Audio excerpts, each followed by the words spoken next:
The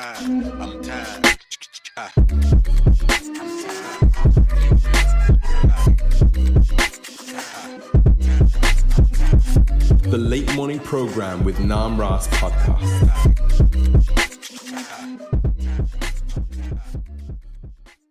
Hare Krishna, everyone. You're listening to the Nam Ras Podcast, the number one Hare Krishna podcast in the world. I am super honored to welcome Mayesvara Prabhu. His Grace Mayesvara Prabhu is an author, the author of this book called Deception. It's around the topic, which is even hard to talk about personally, and I know everyone here can agree with that, this whole conspiracy that Srila Prabhupada, the founder of ISKCON, was poisoned by his disciples, which is just like a very painful thing to even think about. Yeah, this is a bit of an unusual episode in that, like, yes, even just to like engage with a topic like that, it almost totally feels it's actually it's like, hard to even it's say. So distasteful. Yeah, and at the same time, it's so necessary because there is this theory out there, right? This, I mean, you know, we can talk about the language, but I would even wager to say a conspiracy. There's this conspiracy theory out there. Yes. And this book is a response to a very thorough, well-researched response to, and one can say rebuttal to, that theory. Yes. Demystifying, debunking, you could say. Mayesvara Prabhu, thank you for coming all the way to do this. so really much. appreciate it. And I think you should also mention that for people who are reading challenged, they can just watch the 55-minute movie. Yes, I'm going to link that in the description of this video, YouTube video. Mayesvara Prabhu has produced a 55-minute movie regarding this whole topic that if you can't go through the book, you'll be able to go through the movie, which is a really fantastic movie, kind of discusses all the different points. But Mayesvara Prabhu, please tell us briefly, who are you in relation to this topic and how did you get involved with this topic? Well, briefly about myself, I was at the University of Kansas studying industrial design in my fourth year, and I had read Prabhupada's Bhagavad Gita, and I was very convinced that this is the way of life. And I really fell into this, I've got to get out of college, which was difficult because my parents expected me to finish. I only had a few months. And then Radha Damodar program showed up, and I jumped on the bus and became a Radha Damodar devotee. Wow. And then eventually went on to the biggest things that I started doing was I was part of the whole Rath Yatra in 1976 with Jayananda. I've actually done a whole special talk about what happened the day before the parade. The carts fell over, and it's a whole thing. That's it's a separate broadcast. But and then I eventually went to India in 1978. They knew that I knew about Rath cart, so I built the Calcutta Rath cart, and that eventually led to me going to Bombay, where I built the Bombay Rath cart, which eventually led to me going to England, where I built the England Rath cart. And in the meantime, worked very strongly on the Samadhi, pulled it out of the ground. I was the first person to actually get the foundation going and everything. In Vrindavan. Yeah. And then later on, migrated to Los Angeles and worked with Amarendra on the as a paralegal, and some of the bigger cases we had back then, which was one of the big ones I worked on was the Robin George case. And then part of the reason to bring it up to today's subject, why did I get involved with this, is because I know all the players. I've worked with all of the players, and I'm aware of all the players on both sides of the argument. So the main three people, the three devotees who actually put this poison thing out, you know all of them. I don't know Naveen Krishna personally, but I've heard indirectly through a lot of people who have worked with him. So yes, I feel I'm very comfortable in saying I have a pretty good understanding of where they're all coming from. Yes. Okay. And it's just maybe worth mentioning, because I think sometimes with a topic like this, there may be this sense that there's like this, huge group of people that are, that believe in this, or that are. But actually, we're when it comes down to it, we're talking about sort of three specific individuals, and again, we're here really to kind of discuss the arguments and the content. So we're not going to necessarily get into personalities, right, unless it's relevant. But really, we're talking about three individuals who are kind of behind all of this, and are kind of promoting this idea and trying to get traction around this idea. Yes, right. Which did get traction, did it not? And I'll even narrow it down a little bit more than that. It's really only one individual who, like I said before, if you want to talk about how Sharon Tate died, you have to talk about Charles Manson. And in this case, Charles Manson was clearly not in the right mind. And I think we have a very similar situation here. It was started from one individual who has a very strong reason to want to create and disrupt everything that goes on in ISKCON. He was also responsible for starting the Ritvik thing. He was so emotionally unstable and difficult to work with. The people who took up the Ritvik banner eventually kicked him, threw him under the bus, as they say. And now recently we're finding that the other two individuals that you're referring to, they've done the same thing. They've realized he's more of a liability than a help in terms of propagating this ridiculous rumor. And so now they've distanced themselves from him as well. But you're saying that the sort of the rumor that then like turns into this conspiracy theory really sort of originates with this individual his sort of one individual. And the thing is even though they're kind of like distancing themselves from him, the ironic thing here is they're still using all the ridiculous arguments that have absolutely no foundation in logic or reason. Yeah. It's all emotionally driven, and that's their target audience, is to get people who they feel like they've been mistreated or ISKCON did something wrong. And I don't think anybody on the ISKCON side will deny the fact that we've made a lot of mistakes. Sure. And people have gotten hurt, and some more than others. And so when you have that, that's what conspiracy theories tend to draw, those kind of people, because they feel frustrated because they've been mistreated and they want to do something. Yeah. And so this is the magnet or the lightning rod that brings those people together. And this is where the momentums come from. I think you said it in our Ritvik episode, which Mayesvara Prabhu watched and really liked, which I also enjoyed that episode, that the Ritvik thing was a trauma response. So in the same way, this poison thing, you also say, Prabhu, you agree that this is a trauma response. Absolutely, totally. And the reason why I'm trying to bring the analogy of Charles Manson in is because when people understand all that, you have to be kind of deranged to actually, where do these people live? What world do they live in?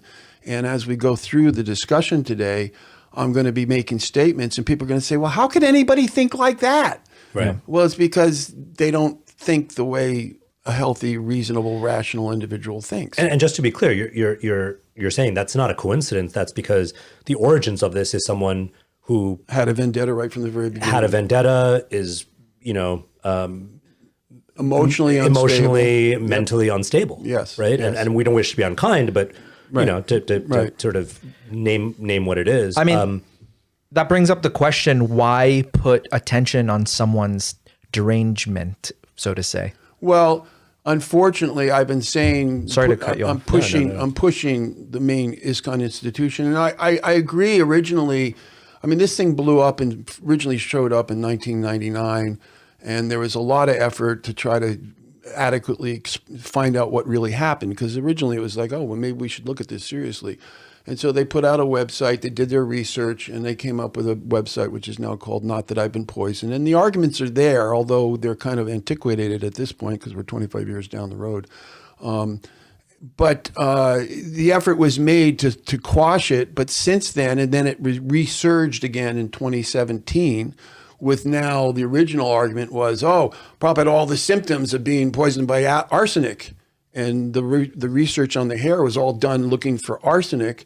And then magically by 2017, it's like, oh, well, now Prabhupada had all the symptoms of cadmium. Well, wait a minute. The symptoms of cadmium and the symptoms of arsenic are not the same. Right. Yeah. So how could they be, so right there, there's a complete logical discontinuation. Yes. Yeah. So we're going to, one thing we should maybe say is, there's a lot of material here, right? And we're not going to get to all of it. We do recommend, anyone and everyone really just to be informed. I know it's a dense read, but it cannot stress enough. It's worth checking out the book, checking out the 55-minute documentary. We're not going to get to everything, but we are going to try to hit sort of some of the major points. We're going to talk about some of the science, and I say this as someone not from a science background. So we're going to try to make this really understandable and accessible. You don't need to have a chemistry degree to understand this, but we're talking about accusations of arsenic poisoning and then cadmium poisoning. So we're going to get to that. There's we're going to talk about what Srila Prabhupada said himself. What Srila Prabhupada himself said, what others who were present at that time in his last days, up to his actual last day, what some of the conversations, some of the verbiage. We have recordings of those, right? Transcripts and recordings. We'll talk about that. We're going to talk about whispers, right? This is a really sort of exotic, kind of controversial. This is an eyebrow Take it raiser. from anywhere we can get it. I remember Prabhu back in I guess it was 99 or maybe like 99, early 2000. I remember a lot of the conversation was about these whispers, and there's this like these recordings, and they picked up these whispers, and it was like the smoking gun. So we're going to talk about all of that, and we're gonna get into, I hope, if time allows, some of the sort of deeper implications of, if you take this conspiracy theory seriously, as these three proponents and those who are like following them would like us to, let's be clear about what they're actually saying, because the implications of it are pretty wild and unhinged, right? And there's no real middle ground here, right? This is not just one of these, sometimes we have these kind of agree to disagree moments, right? This is, if I'm understanding correctly, you're saying, Prabhu, this is not one of those. No. You can't sort of buy into this and then go on with the world as we know it. When I actually started taking up the research to figure out what really happened here, I gave the people that are making, particularly the one individual that making these allegations, the benefit of the doubt. Yes. Because he says all the time, and the other people are also saying this, we just want to know what the truth is. We just want to know what the truth is. Please hear us out. We've got important things to say. But I'd say, well, if you want to know what the truth is, then why do you avoid all the steps that people would normally take to find out what the truth is? Like what? For example, Abhiram was Prabhupada's personal nurse right up to the last 2 or 3 weeks before Prabhupada left, and he backed out because he could see where it was going. And in a normal crime scene, what do the police do? They investigate the witnesses. Who are the witnesses right there? They never asked Abhiram anything. They just totally ignored what he had to say. And he has very good, strong testimony when they're saying Prabhupada was drinking milk. He wasn't drinking a whole glass of milk. Milk is good. What do they say? You got milk? Milk, it does a body good, right? No, he says he was drinking 2 or 3 teaspoons of milk. He was so ill, they were trying to get any kind of food in him. And if he did drink, it was just 2 or 3 teaspoons. Yeah. So why didn't they ask the primary witness? Right. They didn't. And they just ignored it. And Abhiram Prabhu, just for the sake of clarity, Abhiram Prabhu himself, says this theory is bunk. Oh, he's been saying it for 20 years, but he's frustrated because nobody's been really paying. Again, they don't pay any attention to him. He's an actual eyewitness. He was actually there. They've never talked, as far as you know, they've never spoken to him. Prabhu, they've never interviewed him. I want to say something. So we were talking about you were giving your book to your godbrothers, and one specific godbrother said, like, why should I even put any attention on this book when I don't believe any of this?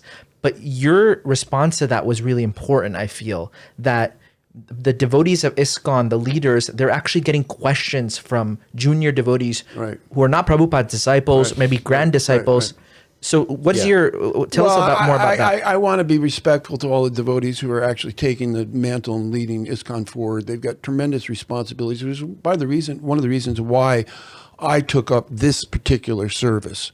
Like I said, I knew all of the players, and my wife pointed out, well, you also have the technical skills and the reasoning skills. I worked as a database analyst for the United States Navy, which means taking tons and tons and tons of information and boiling it down so that when you want to find something, you can find it. Right. So this is kind of a situation like that, taking tons and tons of this so-called evidence, and is there any real evidence here? And I should point out right now, one of the big mistakes they made in 2002 when they came out with Not That I've Been Poisoned is they said there is no evidence.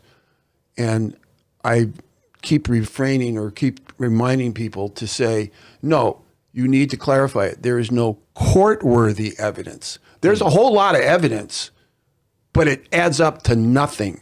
Right. If you're a rational thinker and you actually understand what it takes, you're lawyer trained, to make a case in a courtroom, you have to have what's considered admissible evidence. You can't just simply say, well, my friends told me he was poisoned and that's my evidence. Right. And they admit they don't even have an opening statement.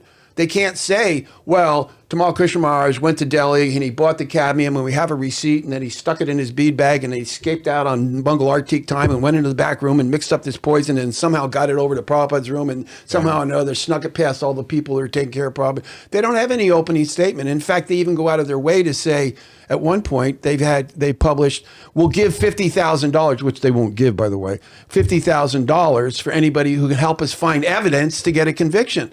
Well, if you got evidence, why you have to put up $50,000 to ask for evidence? Right. So this is the kind of Charles Manson crazy thinking that these people don't seem to connect the dots there. Right. It doesn't make any sense. But the point also being that the leaders of ISKCON need to care about such a topic because they're going to get questions from people who are on social media, who get huge email spam threads of this kind of stuff. Yeah, so that's why it's important, I think. And I've been comparing this like a cancer. If you get cancer in the early stages, you stand a lot better chance of surviving it. Yeah. And this has been a cancer, and it started growing in 1999.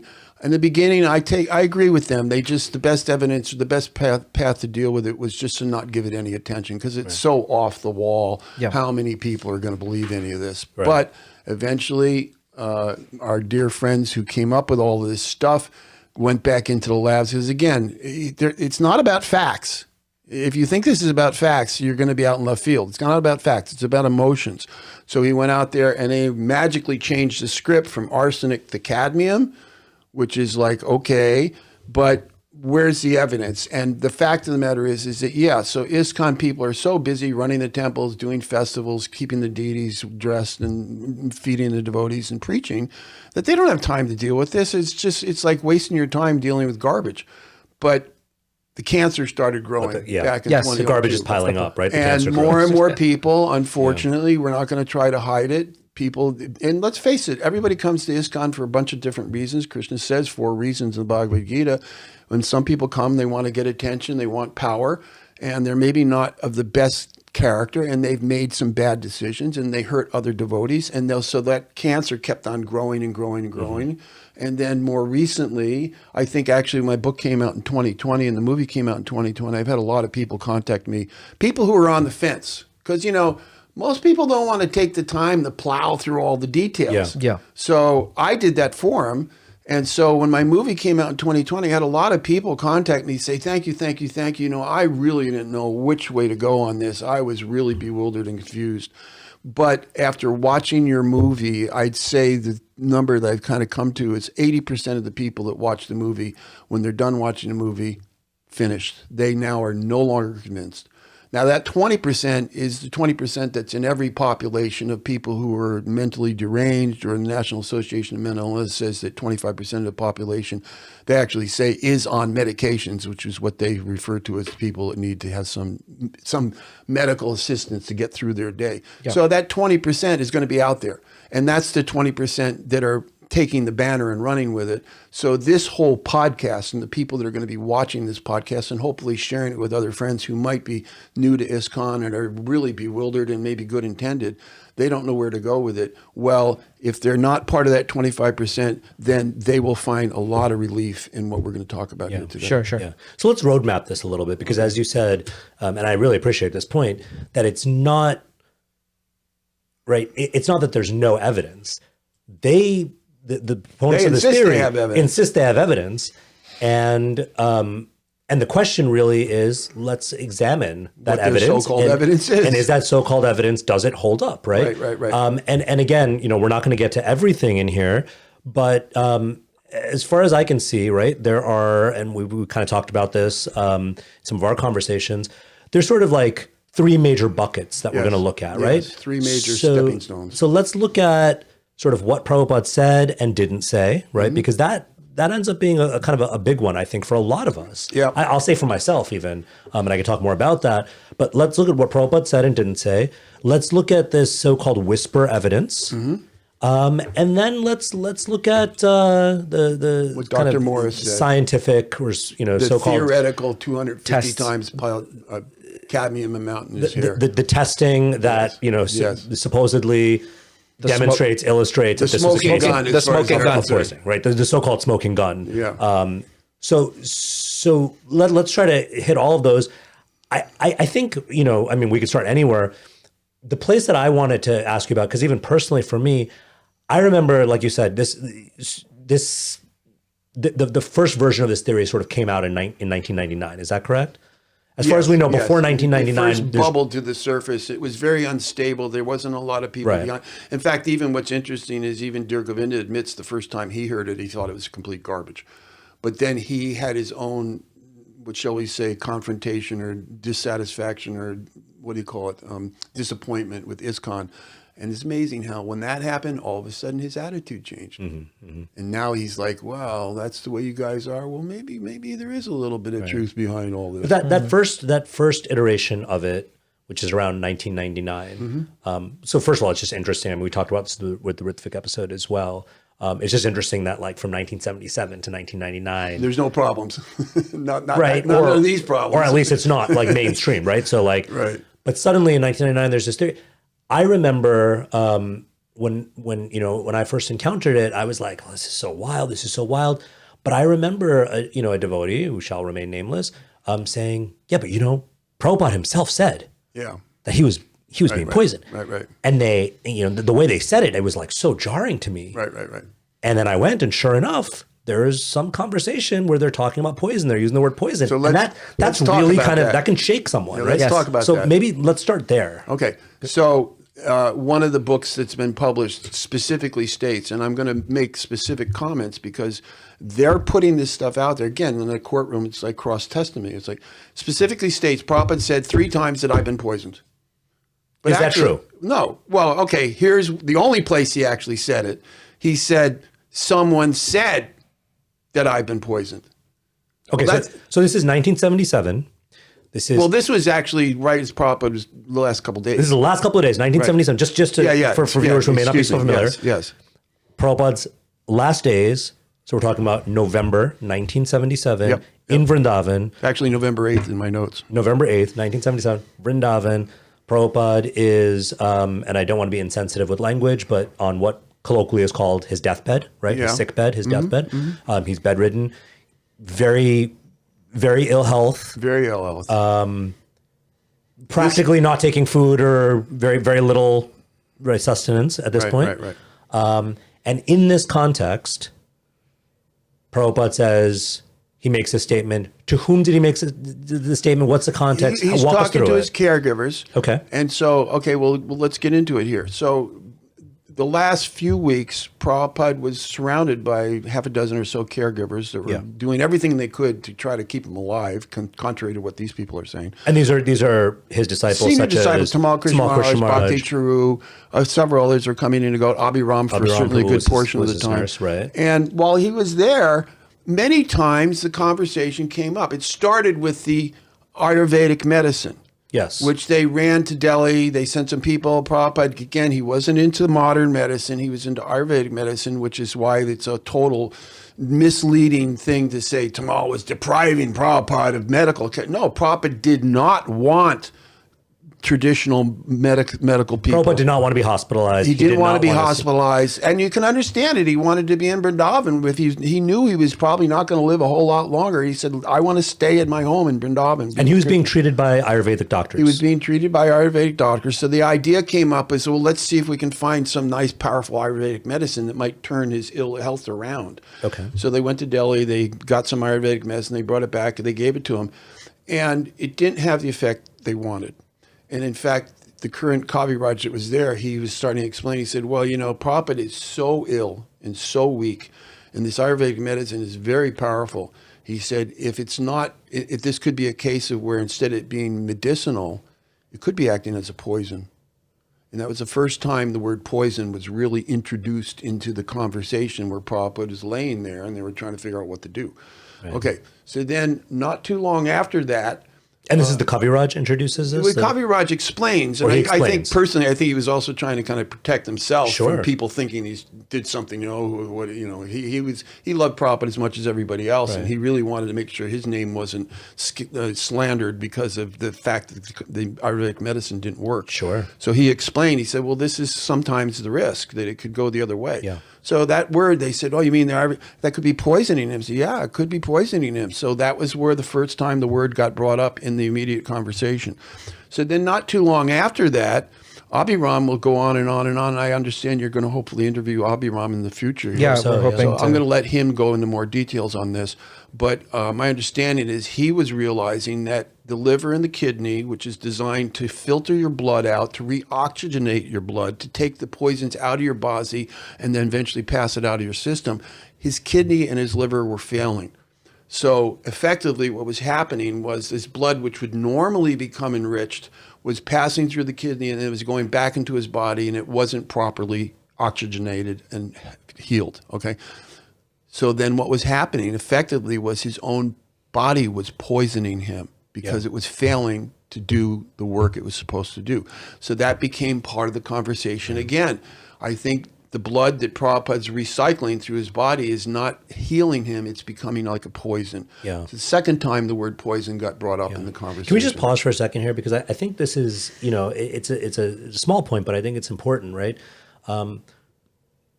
So often when we hear the word poison, the first thing that maybe comes to mind is stereotypical is poison as in some external nefarious thing, right? Like the kind of stereotypical administered it or something. I just think of like this. I mean, sorry to be so corny about it, but like the kind of stereotypical, like the bottle with like a skull on it, poison. Right. But the word poison, even in the English language, what to speak of in other cultural context, there are many uses of that, right? We talk about food poisoning. Oh, my stomach, got messed up. Food. We talk about blood poisoning. We talk about, as you just said, and I think it's worth noting, right? That at this time, Prabhupada's caretakers, one of the things they might have been talking about is how Prabhupada's own body, his own liver, right? Absolutely. They were talking about. That's what they were talking about. That and anyone who's like in the medical profession, right? Like your mom was a doctor, my mom was a nurse, right? They use this kind of language. They say like the body is poisoning itself or something, right? Yeah. Yes, and just for interest's sake, I happen to actually do research on all the times that Prabhupada spoke in his books, in his lectures, and in letters and so forth. Yeah. Just for comparative sake, just to show how popular the word poison is. In that context, I looked up how many times he uses the word nectar. And if you do that research using the folio, he uses the word nectar 1,902 times. In comparison, he used the word poison 776 times. So it's not as much. That's still a lot. It does give you a sense of how, because you'd say Mayavadi philosophy is poisoning my movement. Right. Devotees are getting poisoned by watching this stupid commercial television or whatever it is. And it was so he's using poison in many But senses. I want to refrain from referring to that because our adversaries are going to say, well, that's a long jump to get there because that's not applicable here. Right. But the three things, and I've only given you two right now, where it was applicable, and it's clearly there if you listen to the conversations and don't try to interpret it. Right. And the third one is, I can speak personally. We were used to seeing Prabhupada on these morning walks, very robust, walking even faster than his disciples. He was 80 years old when we were 18 or 20 or whatever. And we had to really, keep up with him. Sure. That was the vision that we had for many, many years. And it wasn't until right about the beginning of 1977 where the word went out that Prabhupada is ill.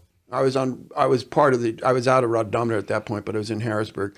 And it was like, oh, Prabhupada was ill. So everybody's left to their imagination. What does that mean? Oh, that's not a good thing. Okay, well, and then we started hearing he's not getting any better. Oh my God, that's even worse. But there weren't any of these, the tapes went down because Prabhupada, he was having trouble just surviving.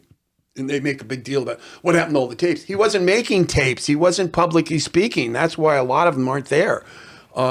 And then eventually, when I did get a chance to see a photograph that somebody took of Prabhupada, he was skin and bones. Right. And it was shocking. It was like, oh my gosh, Prabhupada looks like he's been poisoned. That's what many people, just the first expression was, he looks like he's been poisoned. And there were people who came into his room who hadn't seen him. They traveled a long way. And, Prabhupada, you look like you've been poisoned. So that's where this quote comes is, someone says that I have been poisoned. Well, these adversaries say, Prabhupada said I've been poisoned. But in their usual nonsense, very manipulative way, they strip out the three words in front of it. Someone says. So it's like they say, Prabhupada said, someone says that I've been murdered. Well, they go around and say, Prabhupada said I've been murdered. Does that make any sense? Of course not. Right. But they don't let people know that he was referring to, and it could have been any one of those three topics. Yeah. Whether it was his the Ayurvedic medicine, the fact that his kidneys were failing, or the fact that it was not uncommon for people to refer in a very loving and concerned way, oh my God, Prabhupada looks like have you seen Prabhupada? He looks like he's been poisoned. So this thing that Prabhupada said he was poisoned is, in fact, the entire poison conspiracy, as it says on the cover of my book for the people out there, a true story about wounded souls who extrapolated a conspiracy to murder from the ambiguous moments of the concluding months of a profound 20th century spiritual revolutionary.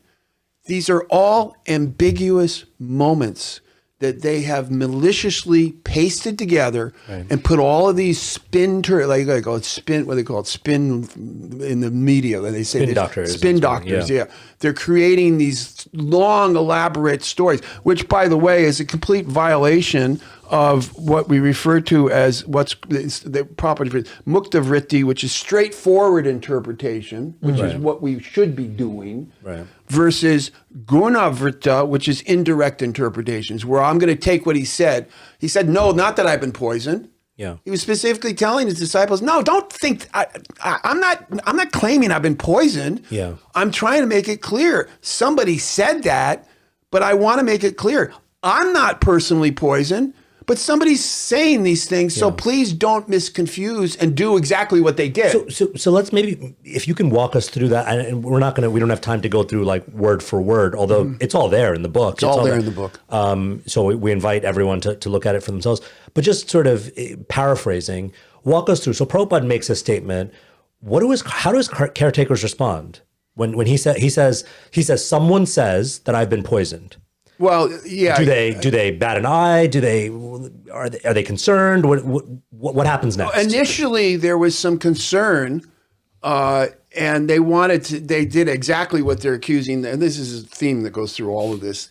Exactly what happened, they turn it around and say that's exactly what didn't happen. So they're accusing, they just sat there and talked about Prabhupada they were so insensitive, they didn't really care that Prabhupada was saying. No, actually, they took it very seriously, and they discussed it.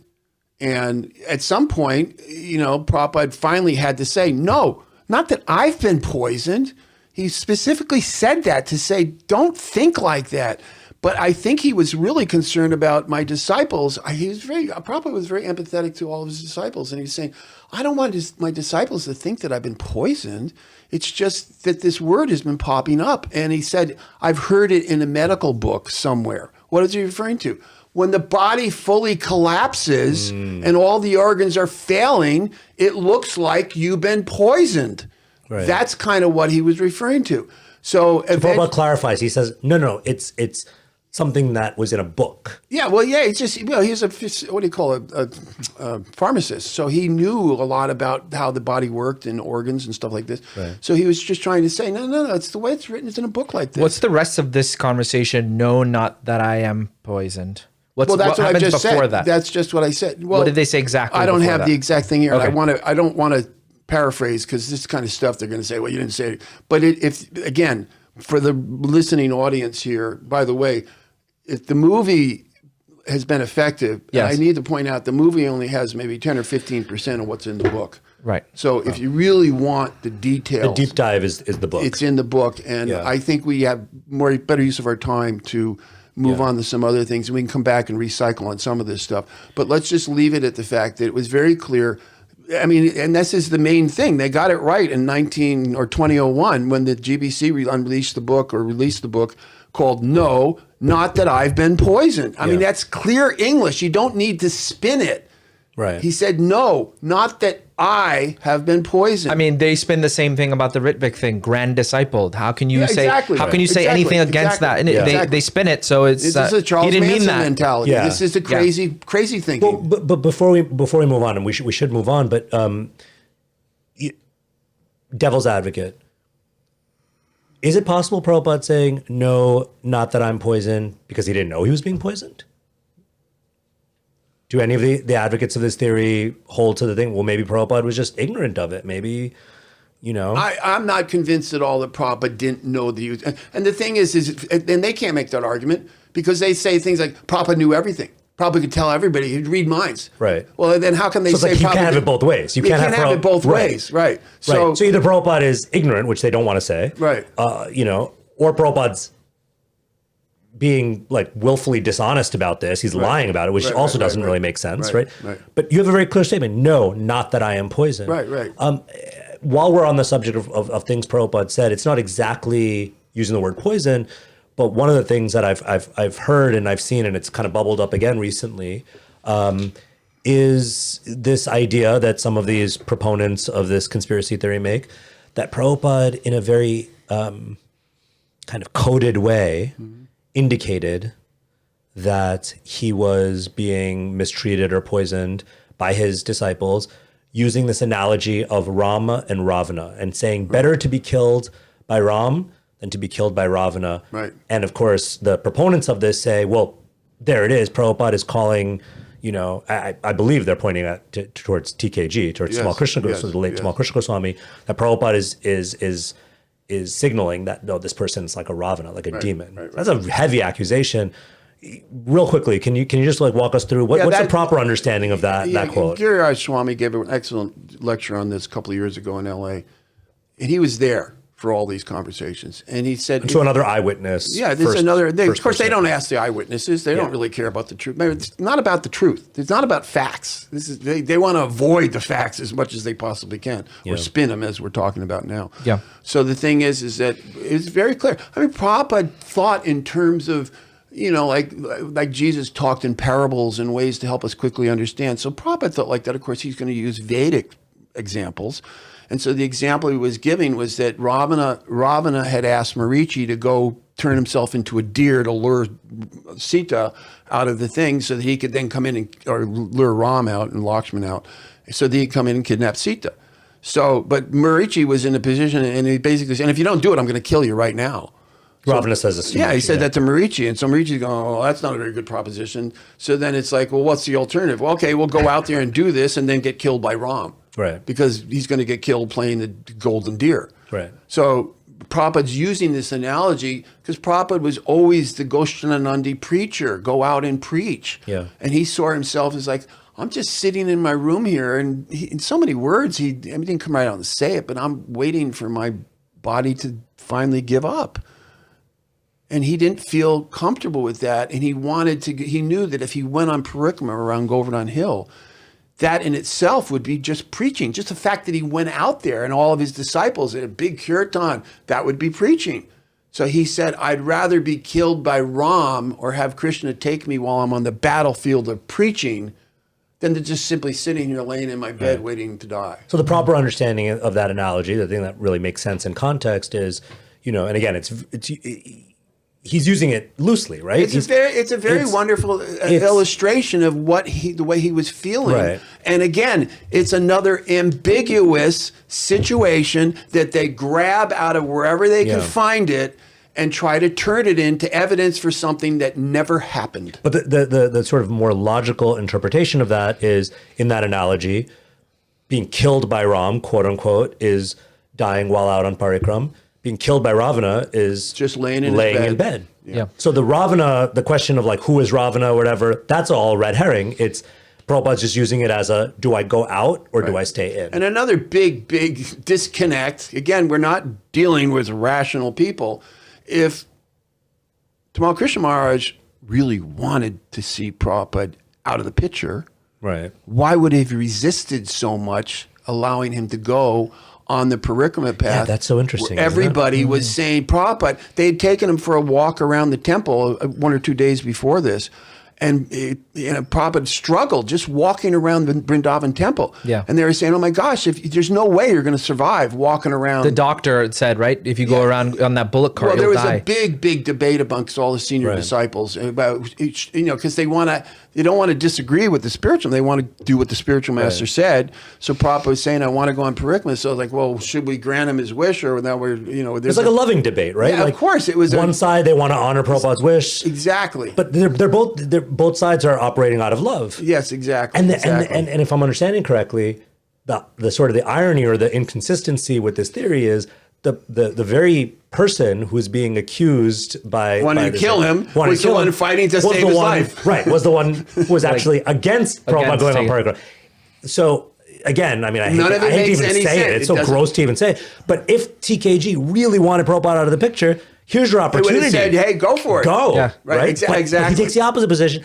And then and from what I remember reading, Nam, I don't know if you're familiar with this as well, but that episode sort of ends Prabhupada actually decides not to go out of love for out of love. And he says to his one of his closest, dearest, Krishna Babaji, right? His godbrother, he says, just see how much my disciples love me. And he's like, with tears in his eyes. Yeah, right. But to believe this poison theory, you'd have to believe either Prabhupada was totally getting bamboozled by those disciples. It doesn't make any sense. Or that he's lying about that. Yeah. And also keep in mind, I it's did totally the statistics on this. This will come up maybe a little later also. Prabhupada was, I believe, 82 years old. Yeah. If you actually do the demographics on it for people born in Bengal in 1998 or whatever it was, I don't know the exact date. 1896. 1896. How long did those people live born in Bengal? Right. What was the life expectancy? He was already 9 years beyond the normal life expectancy. Sure. Oh, wow. So people that are saying that, oh, you killed him prematurely, they don't know what they're talking about. Right. Wow, that's a really good most point. people in Bengal, in Prabhupada's generic demographic, didn't even live to 80, 75 years old. Wow. And Prabhupada was already, it came out to 9 years beyond what the normal statistics were for his book. Sure. Okay, we should move on. Okay. So we should move on to whispers. Let's move on to whispers because and I think it's related, right? So Prabhupada makes this reference to poison. Disciples take it seriously. They talk about it, and then Prabhupada clarifies, "No, not that I've been poisoned. It's just something that's said. It's something I was in." And then, around the same time, supposedly, there are recordings that have captured some whispers. And these whispers, at least again, as far as, when I first heard about this, when I first encountered this back in, 1999 or 2000, the whispers were pointed at as like, wow, like once you hear this, it's this mind is blowing. solid evidence. This is solid evidence. Yeah, I remember people being like, you got to hear this, you got to hear this recording, you got to hear this recording. And what they would do that way for sure. What they would do, I remember for at least, is they would tell you what's being said, and then you'd hear the recording, and you'd kind of try to really strain and listen. Leading the witness, right? It's called leading the witness. So let's talk about this whisper evidence. So what are the so-called whisper evidence? How many are there? Like let's start from the top. So when this thing first broke loose, again in the early 1999, somewhere back in those days, when the first whispers started popping up, it's like all of these disgruntled devotee sleuths went, oh, let's go find as many. Oh, there must be all sorts of evidence out there. And they came up with 54 hidden so-called evidence whispers in the shadows of all the tapes that were made probably the last week or two. I mean, there was literally people crawling in their basement and putting headphones on and turning the gain way up and, okay, what do we hear? Oh, is he saying? From those tapes from 1977, from November, from those last I don't know how far they went, but they came up with 54 possible so-called condemning whispers. Yeah. Okay. So even our friend Charles Manson Nico, who came up with this whole thing that the whispers were evidence that Prabhupada was being poisoned, had enough sanity to realize that, probably most of these don't have anything to do with Prabhupada being poisoned. But he condensed it down to 4, okay? The fourth one, which was the one that he threw it out. Actually, he didn't throw it out. The forensic audio engineers, which he relies on heavily to prove that these are legitimate whispers, said the fourth one was, what is it exactly? You have it there. We'll get it. Let's just pause here for a second and let's go back a step or two just to clarify again for someone who's kind of walking into this brand new. They may not fully get the context. So these are recordings that were made in those days. They were trying to just record everything that was going on. They were still trying to document everything Prabhupada said to the best of their ability, considering that he wasn't really speaking that much. Right. So this is recordings made in like Prabhupada's room in Vrindavan. Yes. And then later, now we're talking about like, so that was in 1977. Then 20 some odd years later, right? In 1999, now people are going back to those tapes. They're listening to them. They're trying to turn the gain up, change the level to hear stuff that was supposedly picked up inadvertently. Right. That's like the smoking gun evidence, right? Supposedly. And in that context, some of these early proponents, one in particular, takes this initial list of 54, boils it down to 4. So 50 of them are like basically garbage out the gate. Even right? he realized. Way too far of a stretch. They're just right. takes 4 of them, and then sends them to a, what do they call, like a forensic engineer, an audiologist over or the something, course right? of this took 2 or 3 years. Okay. They went to several different so-called forensic audio engineers. So these are people who are engineers who listen to... alleged people. Okay. Some of them were not even what they were made out to be. Some of them don't even have the credentials that they claim to... the one particular one which he relies on the most is a guy called Jack Mitchell, which is in the movie. Yeah. The guy didn't even have credentials. The guy's like a fraud, basically. I wouldn't go that far. He was basically, his main occupation was, I think, recording symphony orchestras for the University of Arizona, and he wanted to expand his business. He had like $50,000 worth of equipment, which we're told he had $250,000 worth of equipment. This is the typical exaggeration nonsense that they do. Right. But actually, by his own admission, he only had $50,000. But he said, maybe I can make a little more money here. I've got all this high-tech equipment. And so here comes our, hungry to find evidence, poison people. And they approach him and they say, hey, can you confirm this is what's on the tape? And of course, they violate all the rules. And they tell him specifically what to listen for and exactly where the footage is on the tape. Which, by the way, in the movie, we have a honest forensic engineer who actually has honest credentials. And he goes out of his way to say that in our business, we specifically tell our client, do not tell us what it is you're you don't looking want anything for. to bias you or don't color want to you. have anything that the opposing attorney could say, well, you told them what to look for. Right. Yeah. Because once, it's like I say, if you I said, I don't want you to think about purple elephants flying through the sky with lollipops in their ears.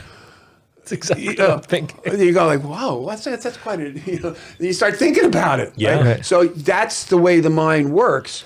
But they didn't do that. They did the opposite. They totally disregarded that. It's in the movie where they come in and say, here's the tape, here's where you want you to look, and here's what we want you to confirm. And even then, one of the whispers gets thrown out. Well, one of the four. That I was going to mention, but I don't exactly know what it is because I already threw it out. Yeah. Do you want to cite that just quick? Yeah. Because I know what the response was for that. Well, let's say all of them. Well, each one of them gets thrown out for a different reason. Right. Okay. We'll go start with number 1. So should we go and... Just give me the last one on your list. Okay. It was supposedly someone whispering, put poison in different containers. Yeah, okay. So his own audio engineers came back and said, that's not what they said. They said they're expressing different opinions. His own audio engineers came back and said that. So the audio engineer that was hired... yes, 2 or 3 of them. 2 or 3 of them said, yeah, actually, they're not saying poison in different containers. They're saying... They're expressing different opinions. By the way, it should be noted that the context of that recording was a conversation about people expressing different opinions about whether the Prabhupada should go out or not. So it made sense. Yeah, exactly. So even the audio engineer said, so put poison in different containers. Out of blue. Where the hell did that come from? That gets thrown out. Just thrown out. By the way, I don't mean, I know sometimes on the podcast, like I can be like a little bit like snarky and crack some jokes and, and I don't mean to make light of a very serious topic, but also just think about common sense, right? If you are making an argument. You're out of their league right there. All right, well. Sorry. I just have to remind the audience, as soon as you start saying, think about common sense, okay, you're already right over their head. But if the argument is someone like Tomal Krishna Maharaj is like some criminal mastermind who's pulling this heist off, who's pulling this thing off, why would such a brilliant criminal mastermind also like loudly whisper, put the poison in the container? Like, you wouldn't do that. Like, you'd be a little bit more slick. You'd cover it. Exactly. Right? Exactly. That's been my argument all along. Is you got to be an idiot. So he started the tape. Okay, well, I'm going to tell everybody what I'm doing while I'm starting the tape.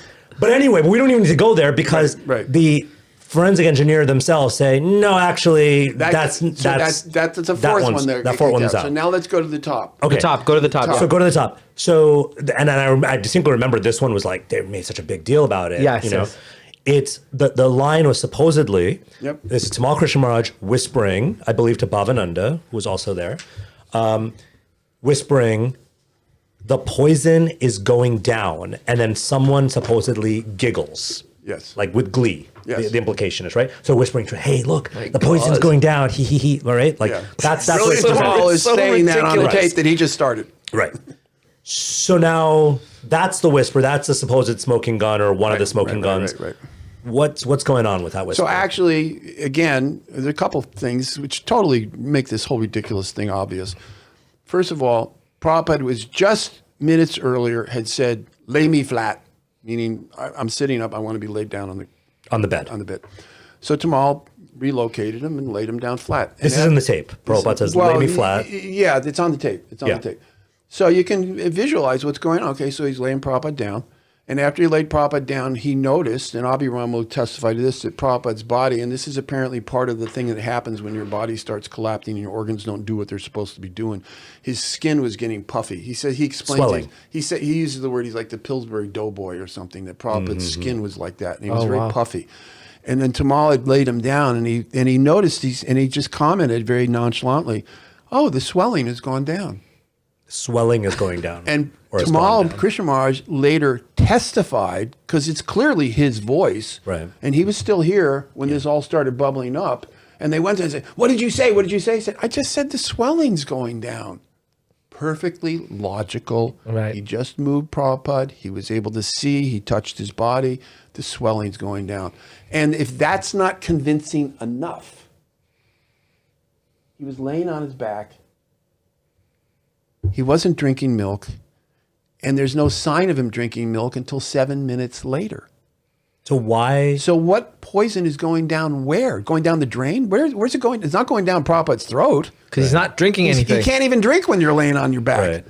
And again, Abhiram will tell you, when Prabhupada drank, it wasn't like he was juggling down 12 ounces of milk. He was drinking from a tablespoon probably, just sipping a little bit of milk. That's all he can handle. Right. So that, you got to be from another planet to somehow connect that together. Right. Okay, then the next one. So what is supposed to be poison is going down is actually swelling is going down. The swelling's going down, which makes sense in context. Perfectly context. And by the way, all the engineers, because this is another thing that's constantly repeated by these people. It's like, all these audio engineers prove these poison tapes. And actually, well, here, Al said, I swear all of it's going down. The fact that he says, I swear, this is what Which sounds very much like swelling. Yeah, exactly. JP French, it's going down. He doesn't even acknowledge the word. And then Jack Mitchell, their so-called star witness, who actually was a complete fraud from beginning to end, he actually says, well, he tries to make it sound more scientific. And he says, well, I wasn't actually able to get the P sound out of this tape. So he can't. And then he goes in and he says, even the presence of the word poison isn't certain. Wow. And we're told they all agreed. No, actually, this is exactly what they said. How are they agreeing? None of them agreed. Yeah. And they all agreed. Well, he didn't say the poison's going down. Yeah. Okay. Yep. Let's go to the next one. Next one. The next one is either is the poison in the milk or it's not poisonous milk. Yeah. Okay. So let's keep in mind this is 3 minutes later. Wait a minute. The poison's already gone down, according to them. Right. Why are they asking if the poison's in the milk 3 minutes later? I mean, it's kind of like, shouldn't you have figured that out before you poison them? Right. It's like, so there's an internal inconsistency it's there. totally inconsistent. So what is it? What does it actually sound? What do they say? Well, the engineers said this. Let me just check my notes here. So anyhow, so that's the context. That it's 3 minutes later. Prabhupada is still laying on his back. Mm-hmm. So they say, is the poison in the milk? Well, okay. So Al, by the way, out of all of these so-called expert engineers, the Al, I don't want to go into detail. I don't remember his name exactly, but he goes by Al. He says it's unintelligible. So he says after they told him where to listen to, what to listen to, his analysis was, and he's, as far as I'm concerned, he's the most legitimate of all these forensic. He said it's unintelligible. In other words, he's going to court and he's saying, if I'm going to put my name on it, I want to make sure I'm saying something that I can stand behind in a courtroom. Sure. And in this case, he's saying, nope, I can't justify this at all. JP French said it's not poison. It's not poison. Wow, that's and then he says, and then he says it's unintelligible. So he's kind of hedging his bet there. And then JBR Technology says that's not poison in the milk. It's exactly the opposite of what we're told. Right? Why would? And then George Blackwell said it's not poisonous milk. So it's like, again, we're told all the audio engineers agree. Well, there's four of them that completely disagree. Yeah. And also keep in mind, these guys were asked at different times in different places. I think what was going on is they were so damn determined to try to find evidence from these ambiguous moments that when they didn't get the results they wanted here, they went over here to try to get somebody else to give it to them. And they all kept on coming back with the same negative answers. You've heard the whispers? Have you heard them? Yeah. I mean, for those who haven't heard them, right? Like, just to be clear, like we're not talking about like a recording with someone like it's not. I don't know. It's if not this like the earlier versions where Prabhupada was clearly speaking. And right. you could hear This is what not it clear was. speech. This is not even like someone whispering like this. No, it's not. These are sounds that are being you know what it was interpreted. It was like it's garbled sound. you know, it's like Yeah. oh my God. Like when you hear it, it's not even clear if it's actually speech or if it could be the rustling of something. There's there's phenomena where it's like you can, right? I don't know if you've ever had this happen to you, either one of you, where like, it's like maybe you're in a kind of a creepy place or something and you see in a distance, it looks like someone's standing there and it ends up being like a tree, right? Yeah. Our senses can constantly Called do that. imperfect senses. Yeah. Right. And so we do that with, We got to know something about that. so when we're talking about these whispers, just to be clear, right? We're talking about, this is highly subjective even so-called experts are concluding either it's different things or unintelligible or whatever. It's complete nonsense. It's just ridiculous. Yeah. And what it shows is how desperate, in fact, this is something we were going to say in the beginning. If they're so interested in knowing what the truth is, why do they rely so much on pseudo-science? Yeah. Okay? For example, dreams. They have evidence that came from devotees saying, I dreamt Prabhupada was poisoned. They tried that in the O.J. Simpson case, and they freaking got crucified for it. Not only by the law community, but by the psychology community. Saying, no, you can't introduce dreams in a legal case. We're not going to let anyone. Nobody's going to let that happen. Yeah, but right. in this case, it's okay here. Black magic. Oh, black magic. Oh God, we got a lot about to say about that later. Astrology and horoscopes. Okay, devotees are really kind of all over the map on that one. But Prabhupada actually said, we recognize astrology in the Vedic tradition, but he also made it very clearly. He said, I don't want my devotees spending any money on astrology.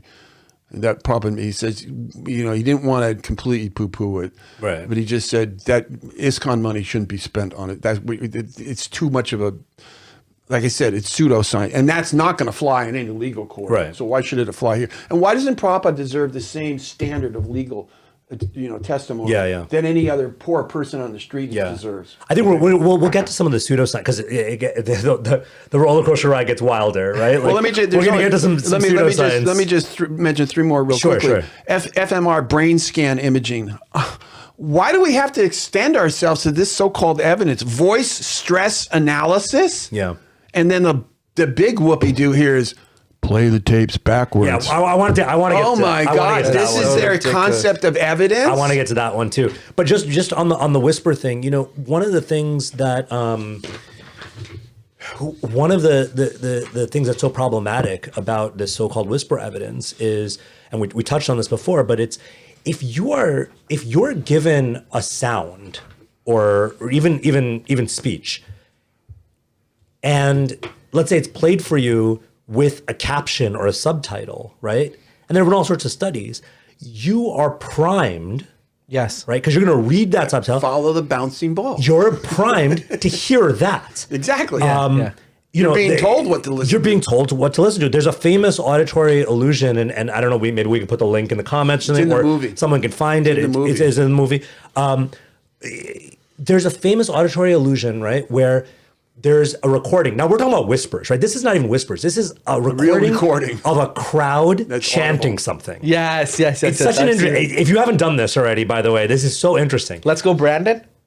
No, that's not. That's another podcast episode. There's a crowd chanting something, okay, and based on what subtitle you give it, people will hear that statement. And so I have some of the statements. So I'm not going to do it. I'm not going to, we're not going to play it here. But there's a chant, like a crowd, and they're chanting something over and over again.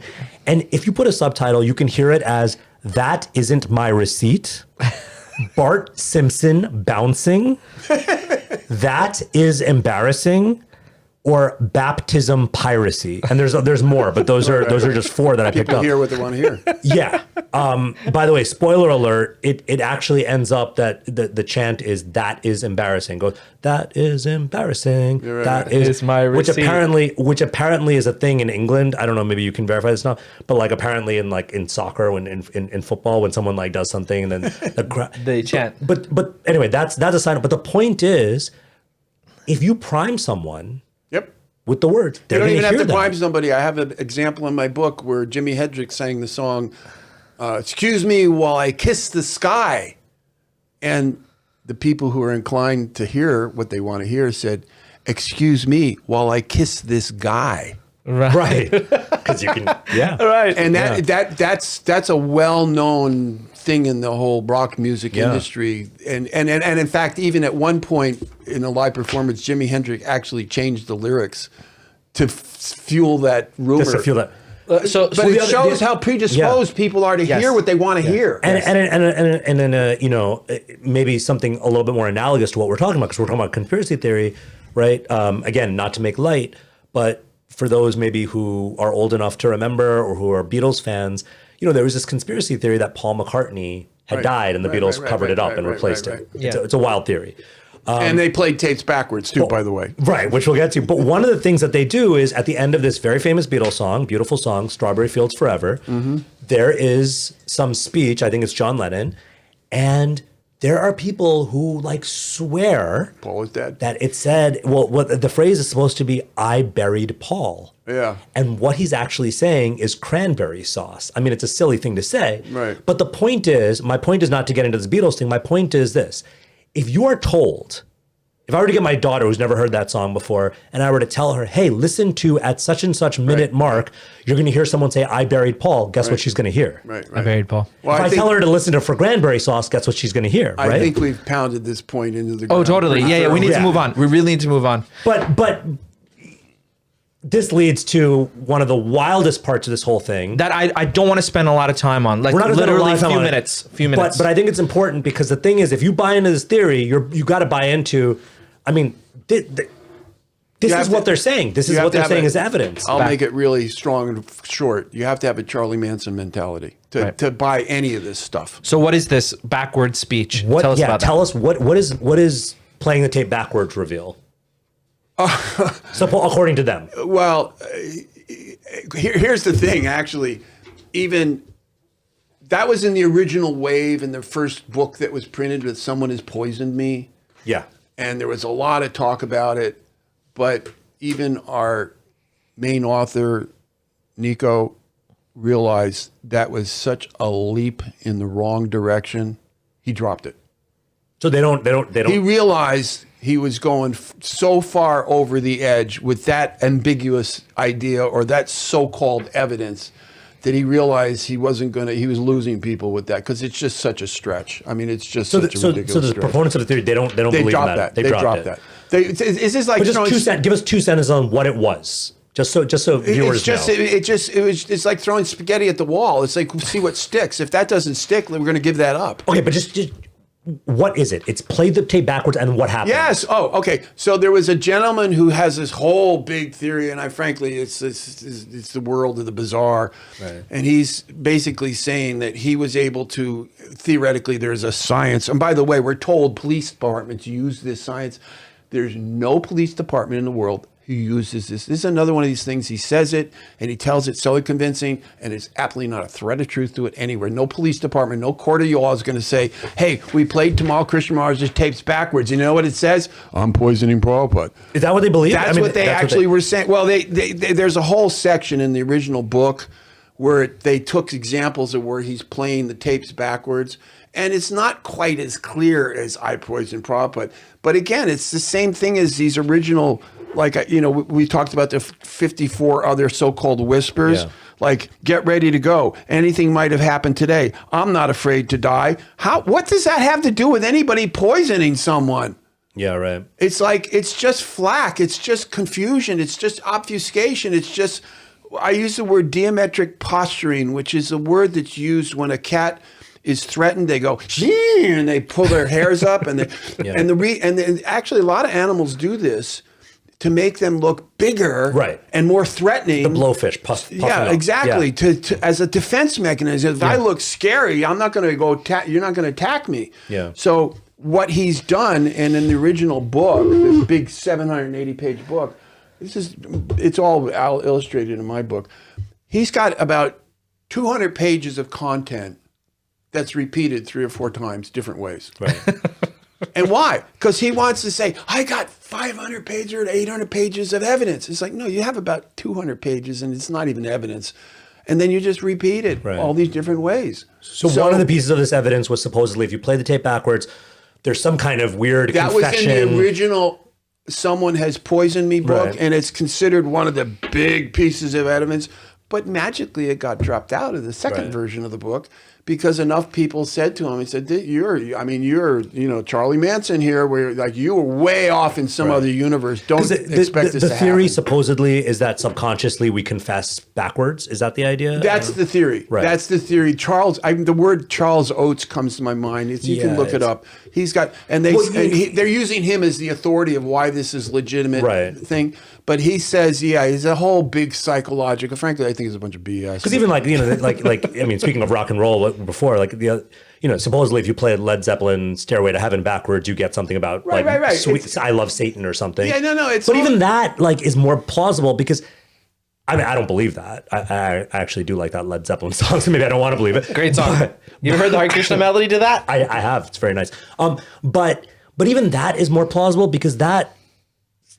Well, theoretically, someone could record that. Artists. I don't want to talk about this anymore. We need to move on. Point being, that's just total garbage. It's total garbage. So we have to talk about the whole thing is total garbage. We have to talk about what they are talking about more recently, which is the science. The science. Yeah, okay. Cadmium and arsenic. Let's get into that. Okay. Let's get into that. Okay. So the first thing I want to point out in terms of this sort of this part of the discussion is. In terms of the cadmium and arsenic. Okay. So first of all, they say Prabhupada had all the symptoms.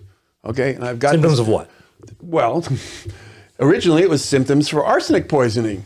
And how did they test these? So theory point 1.0 is had all the symptoms. Prabhupada had all the symptoms of arsenic poisoning. Okay, but let's back up here a little bit. Yeah. First of all, so what are the symptoms? Now, by the way, in the more recent, when the coup came over and kicked him under the bus, and they're coming out with all this new so-called evidence. Let's call that 2.0. That's 3.0. Oh, okay. The new proponents of this they're taking all of this information, but and like you said, they're very crafty. They're a lot more intelligent.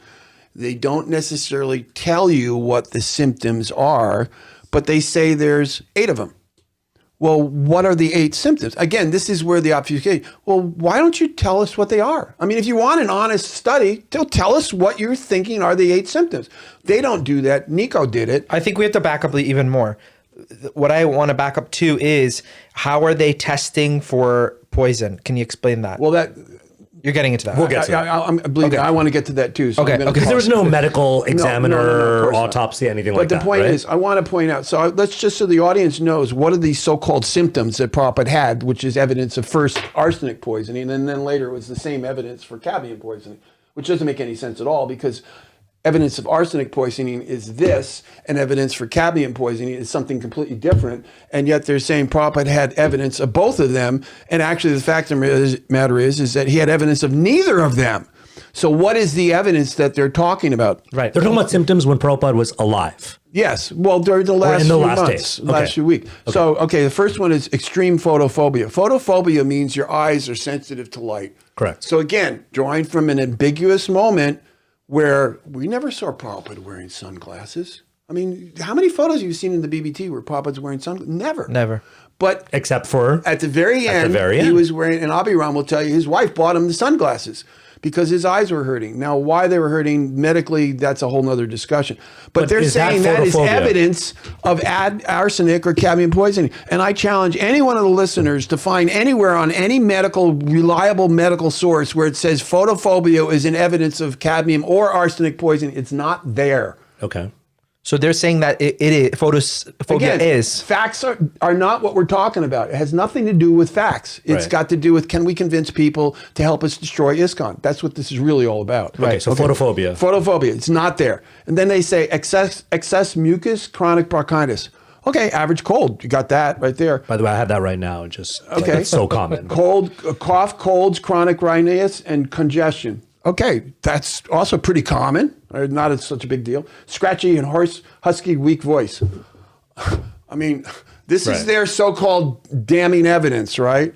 Okay, urinary tract and kidney infections, phimosis. Okay, the only part of this that actually has a little thread of truth is the kidney deterioration. Okay. So that is one of the symptoms that shows up on the list. That's one of them.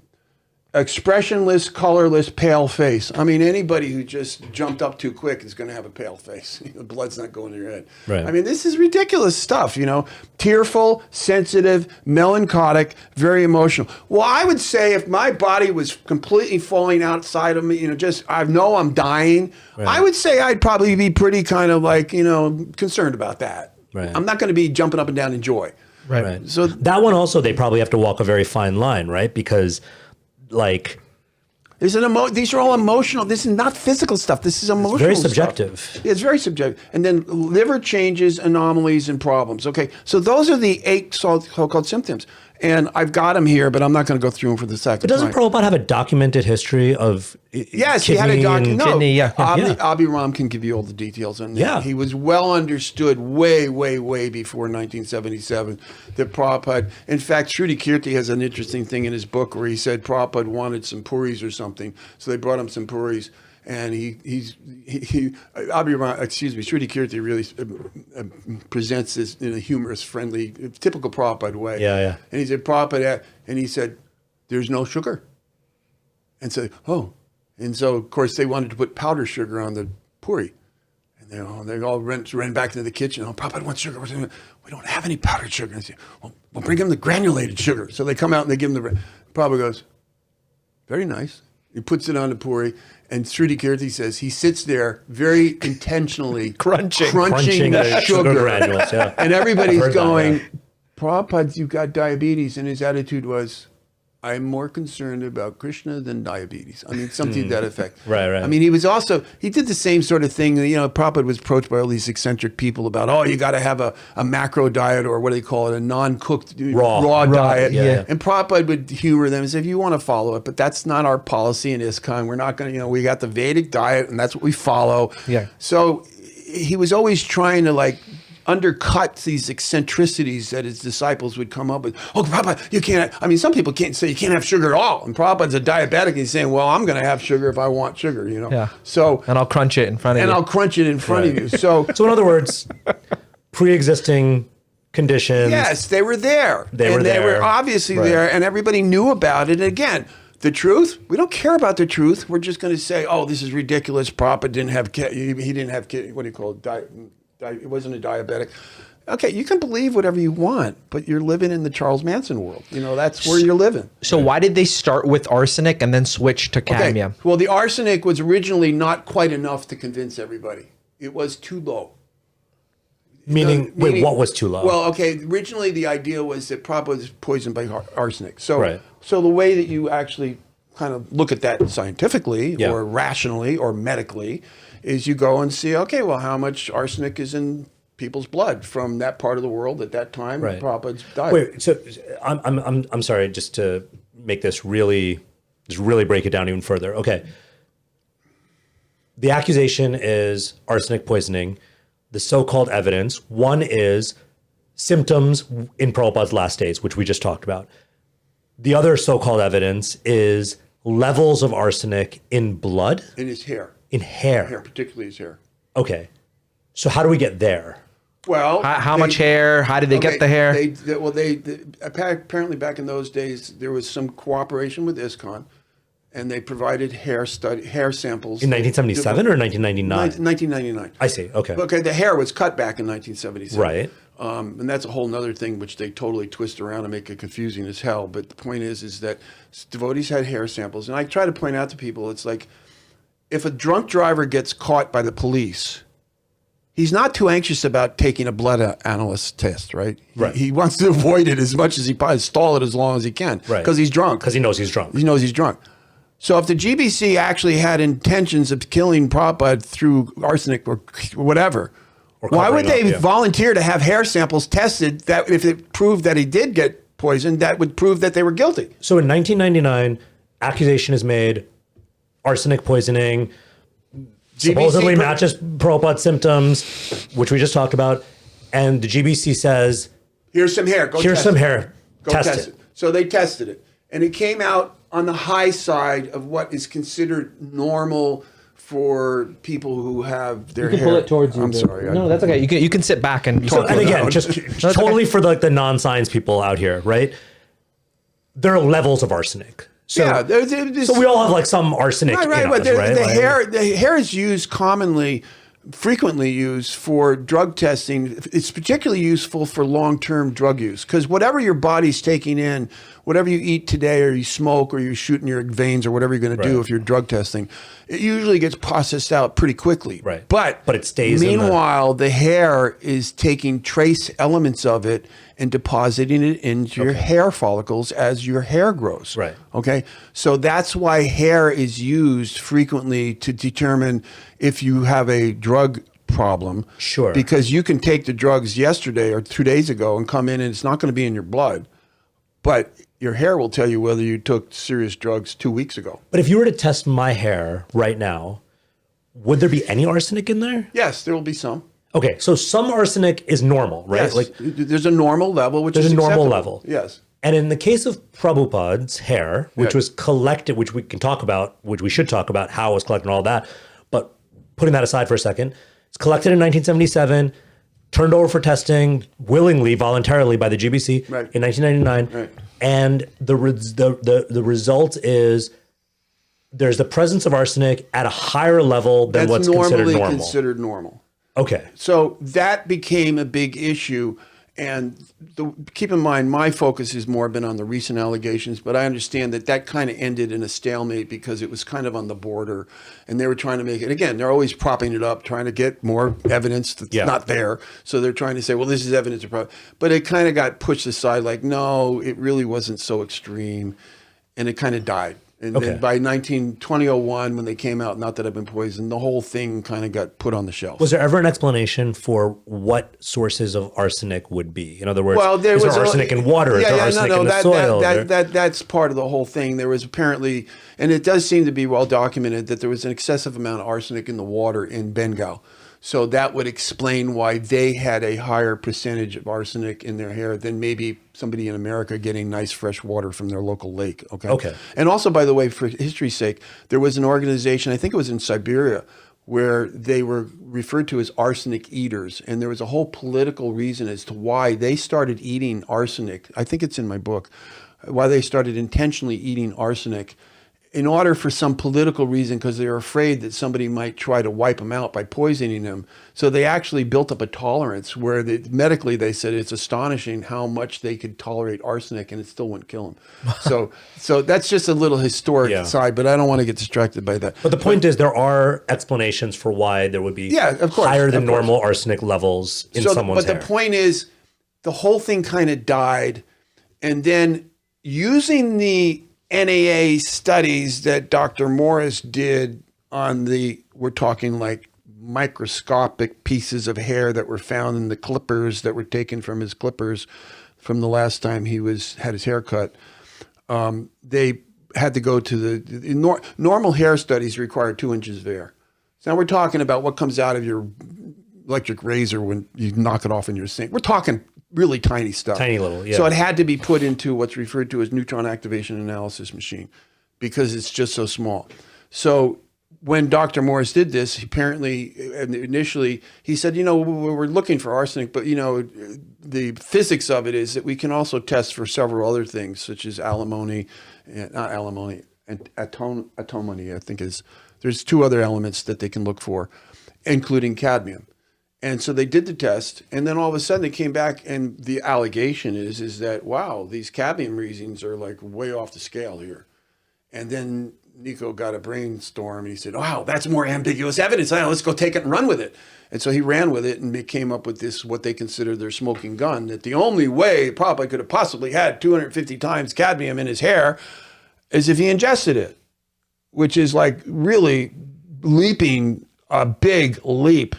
And I like to always point out that, if we're so honest and so anxious to know the truth, in America, we have this thing called a person is considered innocent until proven guilty. Right. Well, they do it just the opposite. They decide. In fact, he comes around and says, it's like the most nefarious interpretation. We don't want to even first. consider what the legal situation is. We want to just convince the mass public of public opinion and convince them. That's basically, we want to create a lynch mob. That's really what we're looking to do here. What is I only know cadmium from like batteries. Right? I make a big deal about that in my lamp. You ever Cadmium batteries? Yeah, no. That's like a thing, true. right? Yeah, no, it's okay. true. Cadmium is a very big popular. In my lampoon, I make a big deal about that. That Tomal Krishna was back in the ashram crushing up batteries.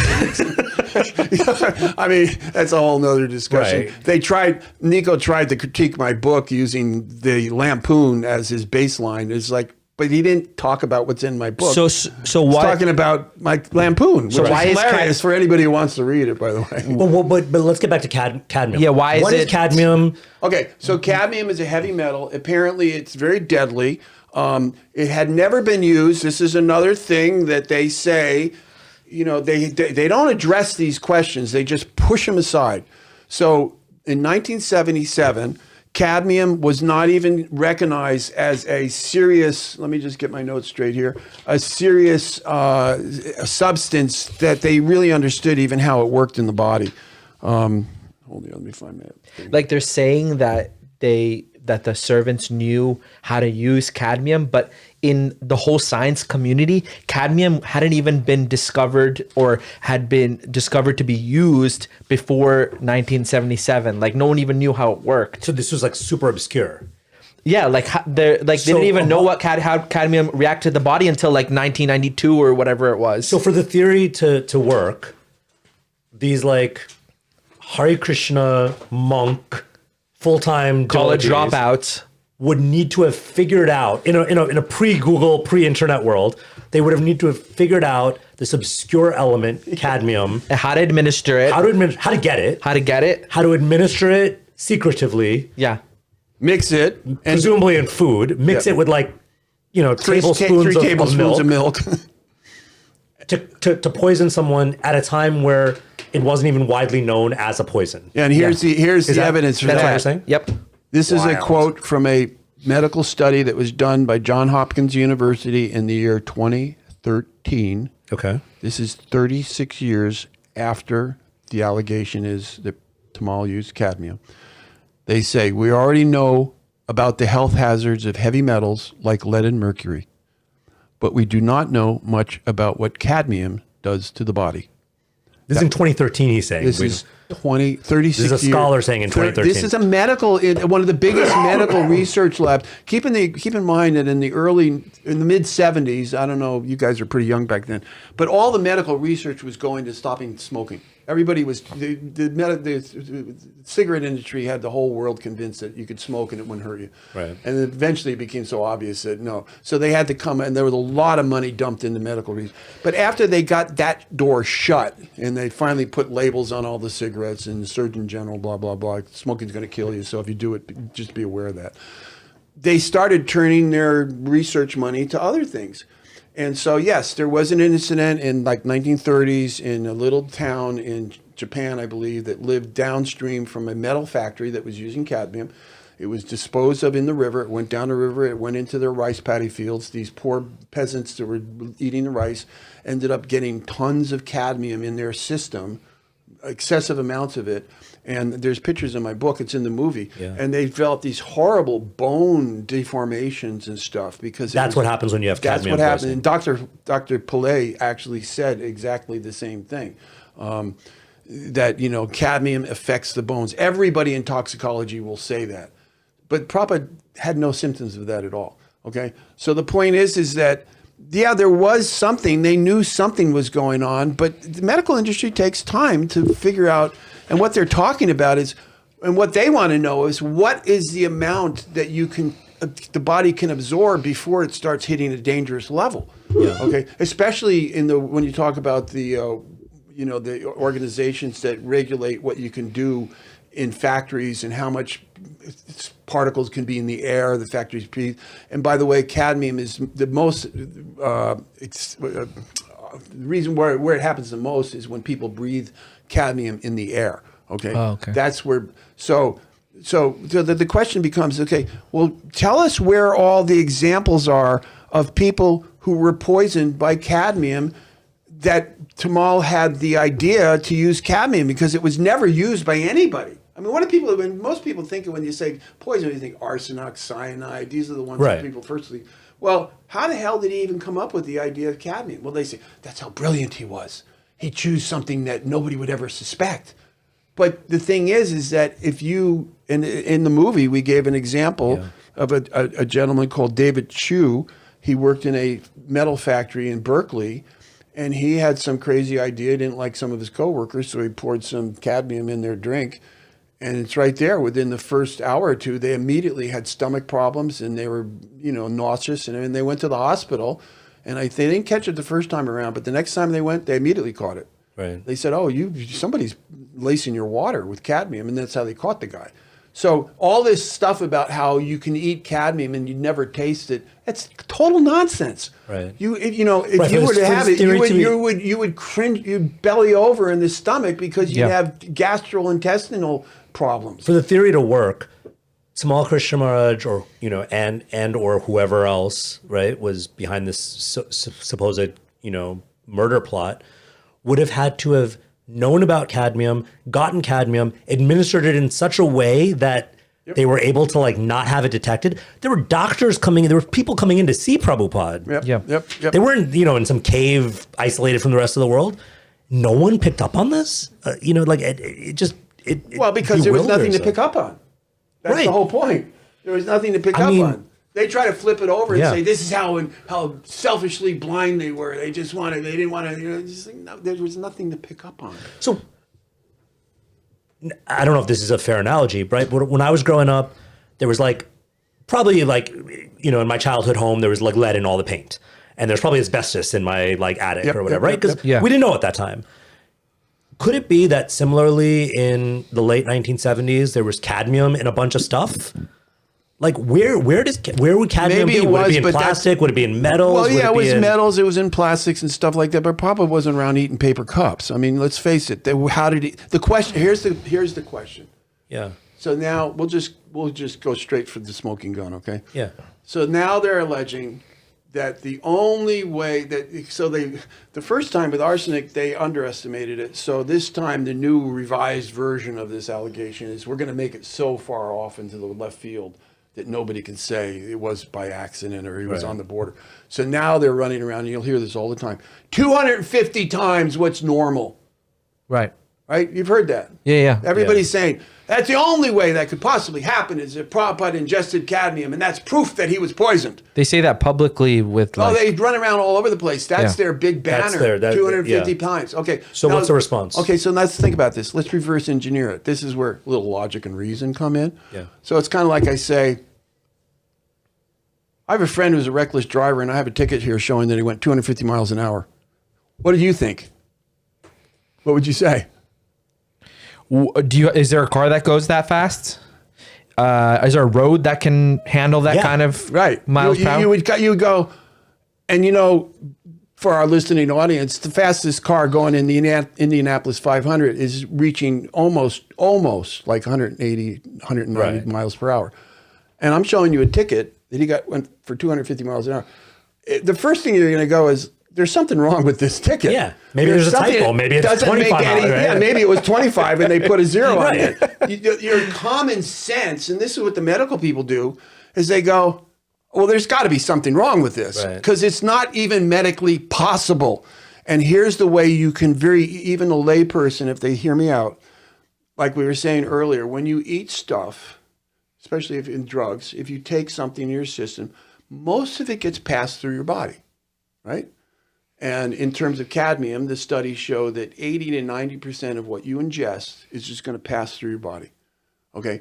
A very small percentage of it is going to get deposited into your hair. A very small percentage. Trace. So, trace. So if you keep going down this understanding, you have to understand chemistry and you have to understand biology. Okay. So how did 250 times end up in his hair?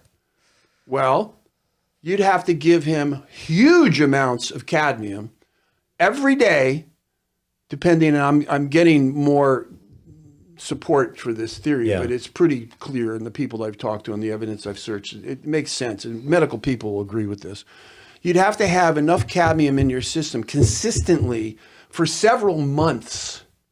and some people would say even for several, at least a year, For a year, wow. of these huge doses of cadmium. And I think the number that I've sort of settled on is 312 milligrams of cadmium every day.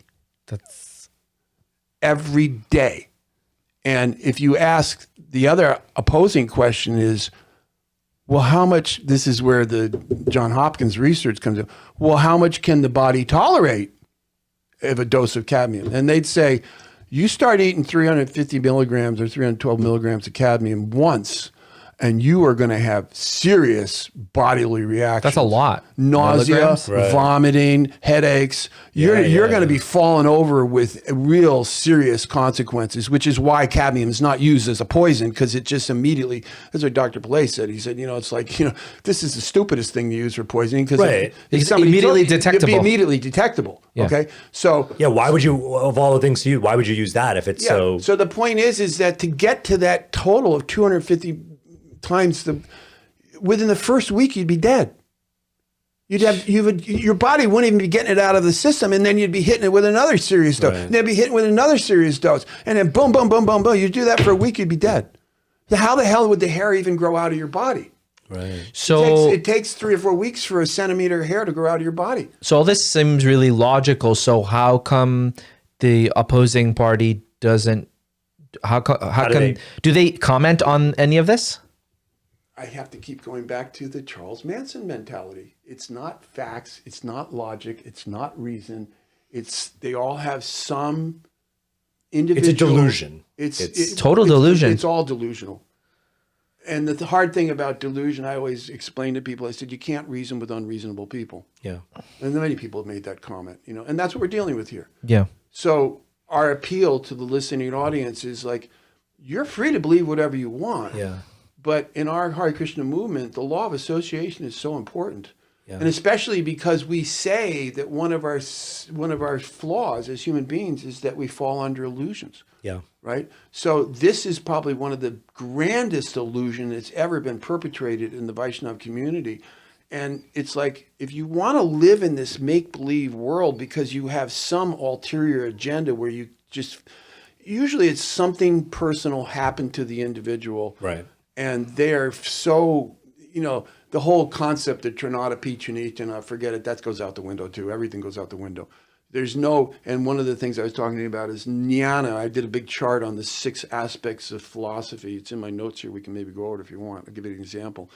Is how, before you can have any discussion about anything, you have to set up the rules. It's kind of like courts. You have to set up, well, what's considered acceptable evidence?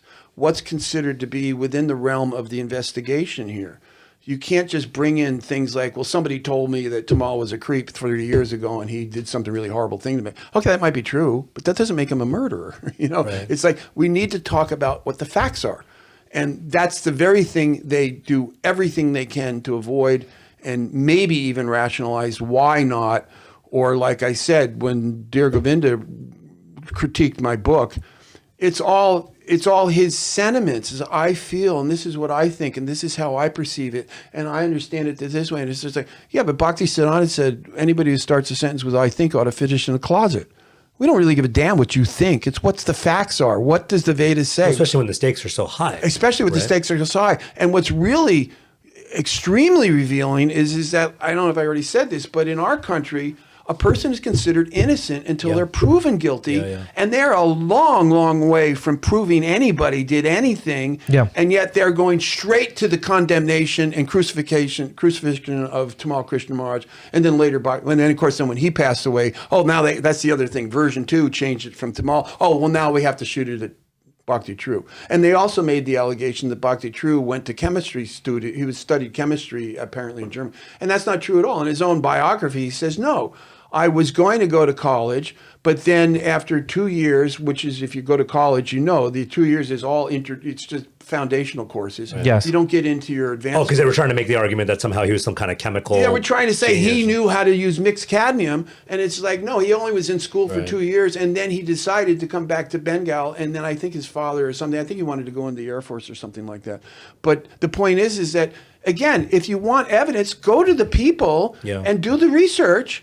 But again, it's not about facts. None of this is about facts. I want to get to. I know there's so much here. And We're short on time. We're already an hour and a half in. Yeah. We're and I do want to go to that place of where this is not just theoretical, but there's like specific allegations made against specific individuals. Tomal Krishna Maharaj, Bhakti Churma Maharaj. That's yours. The water's yours. But just to close the loop on the science, the science piece of this, one thing we haven't even talked about, and maybe there's much more in the book and in the documentary, but just to mention it is, we haven't even talked about possible sources of contamination, right? This is not the clippers, right? Right. Like, so where does this hair come from? This hair comes from clippers from 1977 that have been passed through how many hands, and where has it been stored, and it's being tested the quantity 20 years later, the quantity, right? Okay, let's talk about forensics in a court of law. Let's back up on this one, because I think we've already kind of, for the people who want more evidence, which is what I think you're talking about here, this is what I just explained about 250 times. That should cover it for most people. But for the ones who want to know, this is what Dr. Morris said. Now, Dr. Morris is the one who did the original studies with his neutron activation analysis for arsenic, which, by the way, on the machine would be set different than if he was doing studies for cadmium. Right there, there's a big wonder what's going on there. So this is what Dr. Morris said. Many of these things are included in his disclaimers. And the disclaimers he had is he explains each element requires different settings for optimum maximization or measurements. Okay.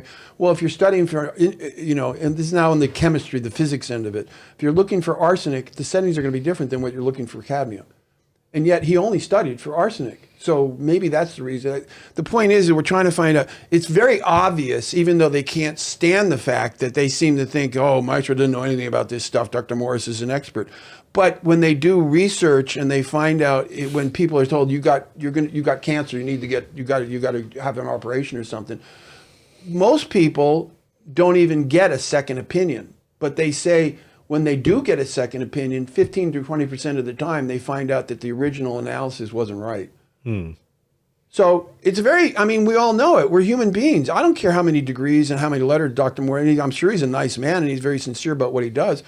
But something obviously is wrong here, because we already made the understanding. Have those kind of numbers. The numbers are so ridiculous. Right. There's something that's got to be wrong here.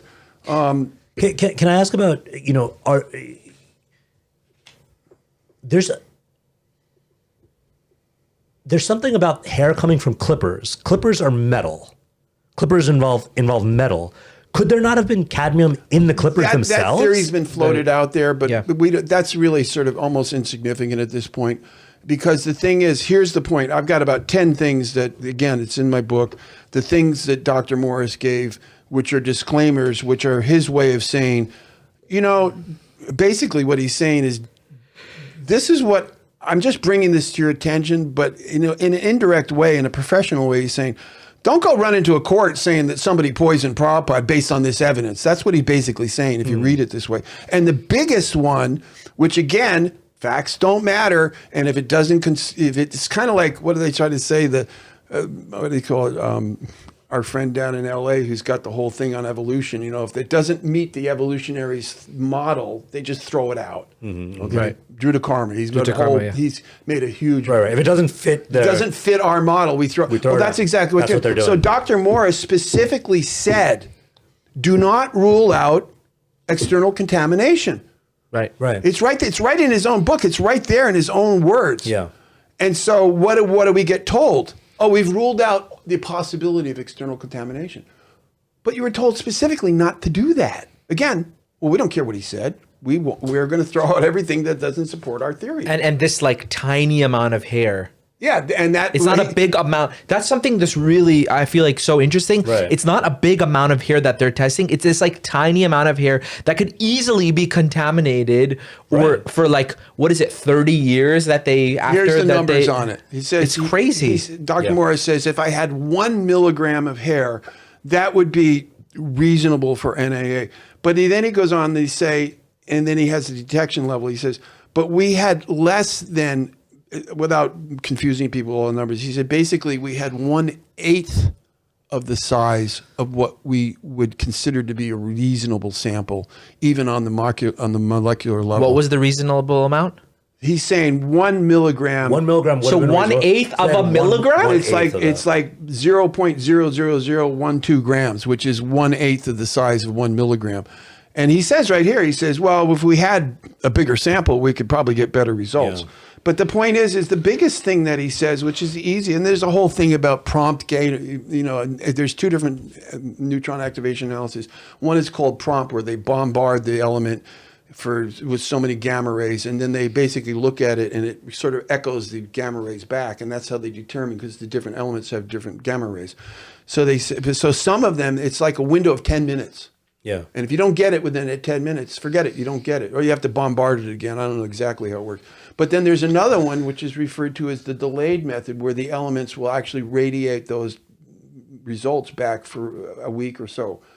So the thing is that there's good reason to believe that if he was testing for arsenic, and they clearly states that we were studying this for the next 4 or 5 days, well, then he didn't use the prompt method, because it would have been gone.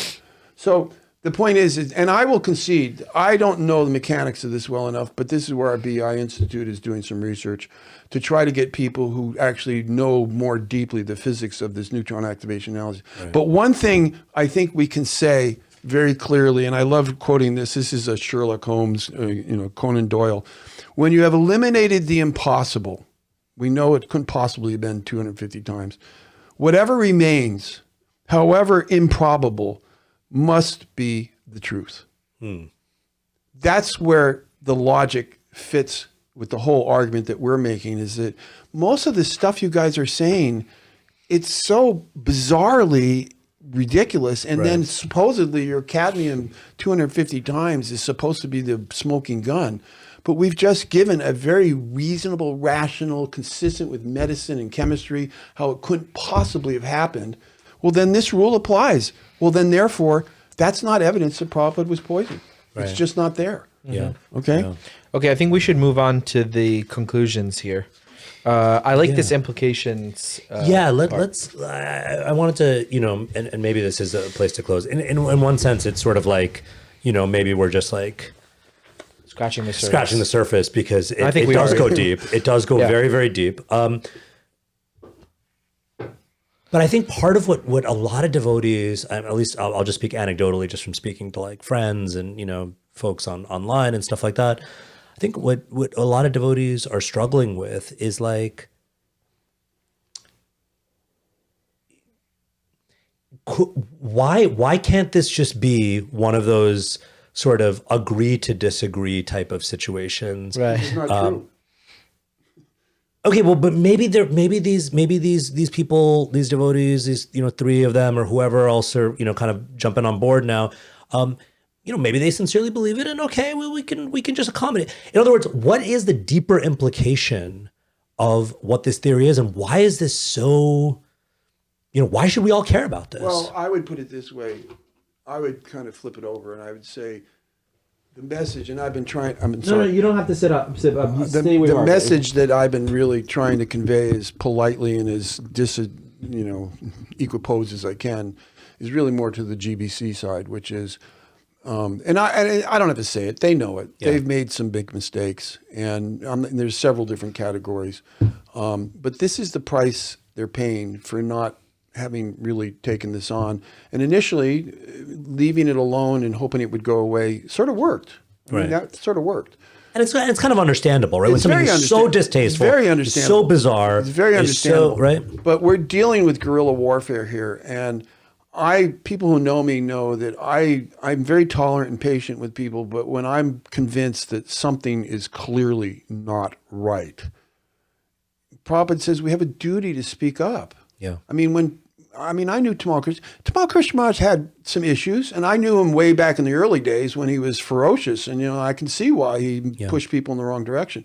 But I also knew him towards the end, and many people who knew him, especially he went through a lot of stuff that last 1 or 2 years. And by the way, there's a whole thing there with Tomal Krishna. Remember, their claim is that he started poisoning Prabhupada in 1976 in July, because their theory is that only, and they'll come out and say, well, he poisoned him once about every 3 or 4 months, they have a whole chart. He was in town, he poisoned Prabhupada, then he went away, poisoned Prabhupada. This is the cadmium This poisoning. is the cadmium supposedly? poison. We've already proven that couldn't Right. possibly have happened. That wouldn't have effectively Right. happened. But that's the theory. That's their theory. That's the accusation. But I would suggest, and I have evidence of this too. In 1976, they just opened the New York Street, 55th Street Temple. Tamal was very involved in getting that done. Prabhupada loved it. He was so happy we have a major building in New York.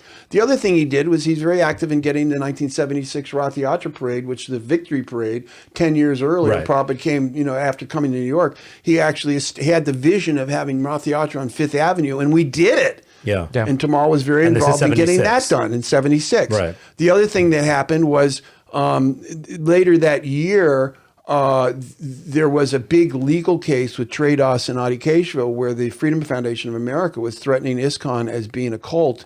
And they went in the court and they won that case. Right. And Tamal Prabhupada was so proud of very that, right? heavily involved in that. So here's a man who made major contribution, was probably one of the most praised people in our entire organization. And they're saying he wanted to kill Prabhupada. And this is the person that, and this is the person totally that, insane. also this is the person that, and this is what I don't understand about, there's so much I don't understand about this conspiracy theory, but this is the person that Prabhupada time and again called for, trusted. Absolutely. Right hand. Who had the basically. gun to My Prabhupada's head, understand- so to speak, forcing him to, include, but Prabhupada, kept Tomal Krishna Maharaj so close to him. Right. One would he do that? anecdotal thing I heard somewhere along the line was that Prabhupada used to wear his key to his Elmira on his Brahmin suit. Right. Yeah. And I was told, I don't remember who told me this, but at some point Tamal had won his trust because that was where his passport, his money, private Yeah, things. He was very careful in the beginning. Let's face it, he was doing all sorts of loose cannons. But eventually he trusted Tamal enough where he told him, you hang on to this key. Yeah. So, the evidence is clear. So, and it's like hard to go here, but I think we need to. If someone takes this poison conspiracy theory seriously, even if you accept part of it, I don't understand how you can accept part of it and not accept the whole. But anyway, even if someone wants to accept part of it, just be clear, what you are buying into is a theory that says Tomal Krishna Goswami was a calculated assassin, a murderer. I'm going to be blunt here. No, that's exactly what they're You're saying. saying Bhakti Charu Swami, Right. the late Bhakti Charu Swami, was at the very least complicit and assisting, or even directing. They're going further a than that. murderous They're saying the plot entire against his GBC guru was involved in and this. the entire GBC was involved Knowingly involved. either involved in the plot or involved in covering up the plot. And you want to know how even wacky it gets? And they say, in some places, I don't know what Yeah. their latest, they got, because they're constantly revising things to make it more palatable, but at least at one point their agenda was, we need to completely replace the entire GBC with new managers. And I say, and who do you expect to replace them Who are with? you going to? Your guys who are out in the Charlie Manson world? Really? Who are you proposing? Well, that also begs the question, what do they want if we believe all this, what do they want to happen besides that? Replace. I believe. wouldn't the entirety of ISKCON have to implode? Well, that's what they want. They want ISKCON to implode. That's the real hidden agenda behind all of this. They'll try to come out with, we just want the truth. But let's face it, the people who are pushing this are very heavy, not only about the the poison thing, but they're also very big about presenting the whole Ritvik agenda. Right. Which is the total antithesis of everything Prabhupada came to annihilate, because Ritvik is just Mayavadi impersonal. Also, to be clear, not all Ritvik People are poison people. are poison people, but all poison people are Ritvik. are Ritvik. Pretty people. much, yeah. I think that's Pretty a safe much. assumption. Because the implication of this is so deep, right? How do you salvage an institution, the leadership of an institution, if you seriously believe? I'm not saying you. I'm saying if someone seriously believes that this institution has been, complicit in or involved in this kind of plot, I don't see how you recover from that. Well, I said, unfortunately, this is like cancer, and I made the petition in 2017. The GBC put out a formal paper on ISKCON News signed by 32 members of the GBC saying we are going to release a position paper on the poison issue. And after my book came out, I waited till my book came out. I said, okay, here. And I even made suggestions. And I said, look, if you don't, because there's a lot of people who think my writing is a little too corny and that's too, carmy, what do they call it, comic book type stuff. I mean, they're throwing in whatever they can to just kind of get this off the record, okay? Right. So I'm saying, okay, fine. Even if you guys don't like my wording or the terms I use, or even maybe I'm going over the top a little bit, which I did intentionally because this is not a subject that people want to read about. Yeah. So I went out of my way to put illustrations and peripheral information where anybody who's reading this can go through. And what do most people do? The first thing they do is they flip through and look at the pictures. Right. And there's like there's almost 200 illustrations in here Right. to get people to show. And then you go like, oh, what's this all about? Oh, that's interesting. And then you kind of go, oh, well, and then you start reading it. So there's all sorts of ways you can criticize this, but the essence of the information is here. So, but unfortunately, and I can't explain it, and now we're 2025, and this was 2017. We're now 6 or 7 years out. Yeah.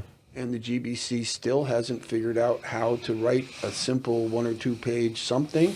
I think to their credit, I can't disclose too much right now, but I believe they are working on some very significant, huge, I want it to be huge, but I'm also suggesting that they need to, as a service to the devotee community, particularly the young people, there needs to be at least one website which covers it can include all of the 2001 stuff, the not that I've been poisoned stuff, but it should also include, and risk of sounding a little bit arrogant, it should also include all the material that I've been able to develop. And I've developed in all different ways. I don't know if you had a chance to look at some of the stuff we talked about last night. Illustrations and quick little blurbs about this is the answer to this is the answer to that. And just create one website where people who come in, because it's too late. This seed has been planted, and it's going to draw that 20% of the population who is emotionally unstable or mental difficulties or very vengeful or narcissistic or whatever it is. Yeah. There's a certain percentage of the population, and they're going to be out there. And like I say, the Ritvik thing is Lord Chaitanya's way of saying, look, if you want to go out on the Ritvik thing, that's fine. Stay in your own camp because you're not quality enough to be in ISKCON. If you actually fall for all this crap. That's a hot take. Lord Chaitanya created a place for you to go and play in your little Ritvik world and jump up and down and pretend to be the guru of the non-guru industry. That's what it's all about. And they all say things. I like it. And they all say that we're the solution if everybody did what we did. But there's at least 4 or 5 different Ritvik camps, and none of them get along with anybody. They're all trying to undercut each other. So it's like They're all the the whole gurus of thing their own is, thing. again, if you rationally think, it's completely crazy. Yeah. But if you live in that Charlie Manson world where you live in these illusions and delusions, and I'm so smart and I figured it all out, then you're not quality for understanding Trinarpi Snichena. Well, you know, and I think this is another common feature of the sort of the poison conspiracy camp and then the Ritvikism, the Ritvik camp writ large. We've talked about this also, I think, Nam. Like, both of these are ostensibly all about glorifying Prabhupada, protecting Prabhupada, defending Prabhupada. But when you get down to it, both of them have very, disastrous implications for Prabhupada. They're actually really offensive to Prabhupada. And so I wanted to talk about that a little bit in terms of this poison theory, right? If we are to believe what the poison conspiracy theorists are alleging, what does that tell us about Prabhupada himself? Well, that he would allow this to happen, that he was victimized in this way, that he trusted people who were the absolute worst people to trust. I mean, it's like that there's Krishna, so many, it opens such a can of worms. that right? Krishna saved Prahlad Maharaj but didn't save Prabhupada. And then you get in this whole Prabhupada as Jesus, and he was sacrificed. It's it gets so bizarre, right? Yeah, it's and what do you do with Okay, but see, the problem is you're falling into the trap of trying to reason with unreasonable people. Yeah. And that's why I keep saying we have to change the narrative. This is all crazy talk. Do they address any of this? Well, it's like there's people who probably still believe that the moon is made out of cheese. Well, what are you going to do with them? Yeah. There's people running around, the flat earthers and all sorts of stuff. I mean, they live in their own little world. And fine, stay in your own little world, but don't try to get on mainstream science magazine and tell us that the earth is flat. Right. Yeah. But I mean, they've got to like... Well, that's the point. They've got to reconcile. No, they don't have to.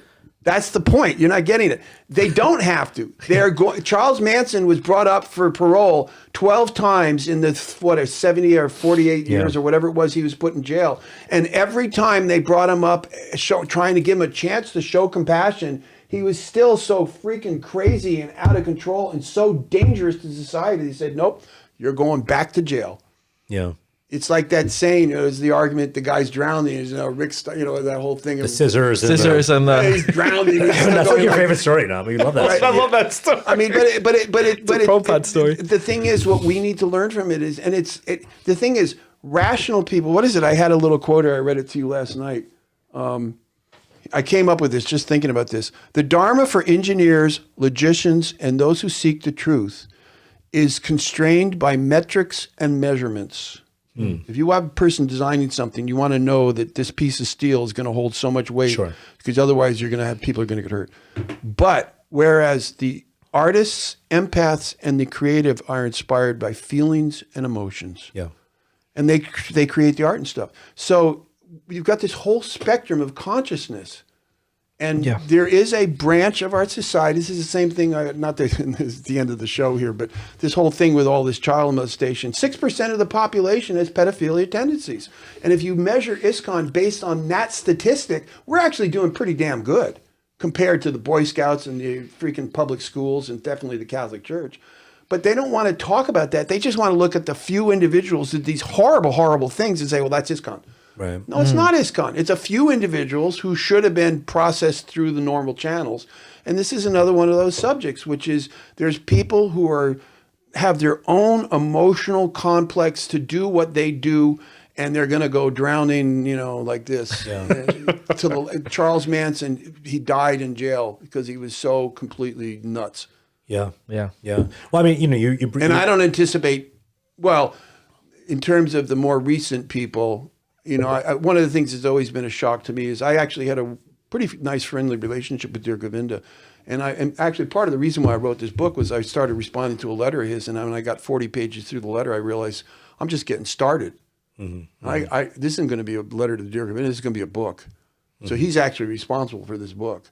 And I sent it to him, and I figured he's a freaking PhD in behavioral science. I mean, he even admitted that, Nico's way off the deep end, and he kept on kind of dismissing him. And now, recently, formally, they have finally thrown him under the bus because he's just too much.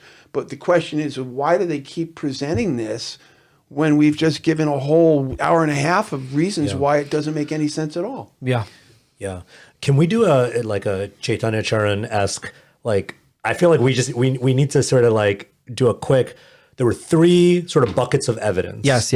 Right. Let's do the kind of the recap, right? The recap. There were 3 buckets of it. We started by saying mainly there are 3 buckets of evidence. Poisoning, Prabhupada said, cadmium. The whispers, and then the science. Yes. Right? The cadmium, arsenic, whatever. When it comes to what Prabhupada said, things taken out of context, but when you look at the whole context, what's the conclusion that the most reasonable conclusion to draw? Prabhupada was sitting in his room, and he'd heard all of his associates and the caregivers talking about all these different things, trying to figure out what can we do to make him healthy. Originally, it was the arsenic, the Ayurvedic medicine, turned into something that wasn't favorable. It turned into what they referred to as a poison. Right. And then later it was like, oh my God, his kidneys were acting not to help him, but they were actually creating blood, which was poisoning him. And then the devotees were talking about, oh my God, Prabhupada looks like he's been poisoned. So yeah, there was a lot of discussion of the word poison. There's a lot of talk about poison. So Prabhupada said, someone said, I've been poisoned. Not that I have been. Or not, and then he said, no, not that I've been poisoned. He went out of his way to say, don't think I'm accusing anybody of poisoning me. Right. And that's exactly what they turned around and did. So that's our quick summary of that. Yeah. And then whispers. Whispers are the same thing. If you actually look at them, remember they started as 54, they got down to 4. Their own forensic engineers said, well, the 4th one is like they're voicing different opinions. So they were convinced to throw that out. And then if we look at the other 3, and you made a comment, I invite people to actually listen to these so-called tapes with the most recent one they've just produced, they've actually reintroduced some of the original whispers that were thrown out in version B, the 2017 version. And now they're trying to introduce, how, can somebody explain to me where whispers, which the gain way up, go, get ready to go. Anything might have happened today. I'm not afraid to die. What? There's a 3 or 4 more like this on the new. Can you explain to me how that has anything to do with poisoning Prabhupada? Right. But they're so desperate to try Now to just grasping at straws. They're just grasping at whatever they can. And if you actually listen to these tapes, go out and listen to this thing, this latest thing that they've pushed all over the internet. Listen to it. I challenge you to figure out, take away the bouncing ball, and you have no clue as to what's going on there, because there's nothing going on there. It's sounds that are naturally, the microphones pick up. You know, as you turn the microphone up, you get the feedback type stuff, all sorts of stuff that happens when you're in audio world. Right. Third bucket, science. Follow the science. Well, the biggest thing is that, you know, ask any, and talk, and Dr. Fillet is clearly a leading toxicologist, and they're trying to make it sound like he didn't know what he was talking about. But actually, it's just common, straightforward biology and medicine. It's not possible for somebody to get 250 times amount of cadmium in their hair that's normally there. You would kill a person trying to get it there. Right. Yes.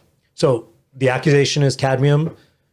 Prabhupada doesn't display any symptoms. And it has no symptoms of Have it at no all. symptoms of cadmium. Cadmium is, especially in the late 1970s, Unheard of. practically unheard of, obscure, difficult to obtain, practically impossible to administer, et cetera, et cetera. And let me just summarize by saying there's about 10, the latest propaganda that's put out there, say, no. We have all sorts of examples of people that been poisoned by cadmium. Okay. They're all ridiculous, but the most important thing, which is the commonality between all of them, none of them are before 1977. We're looking for evidence before 1977. There's no evidence before 1977. All these, why are we even presenting this? Yeah. It's completely irrelevant to the conversation. Right. But this is the geometric posturing. It's like, oh, look, we got all this evidence. But, you know, the people who fall for this, they don't necessarily go and look at, well, wait a minute. When did that happen? Oh, well, let me see. Clause O, poison colleagues had kidney brain. Oh, that happened in 2018.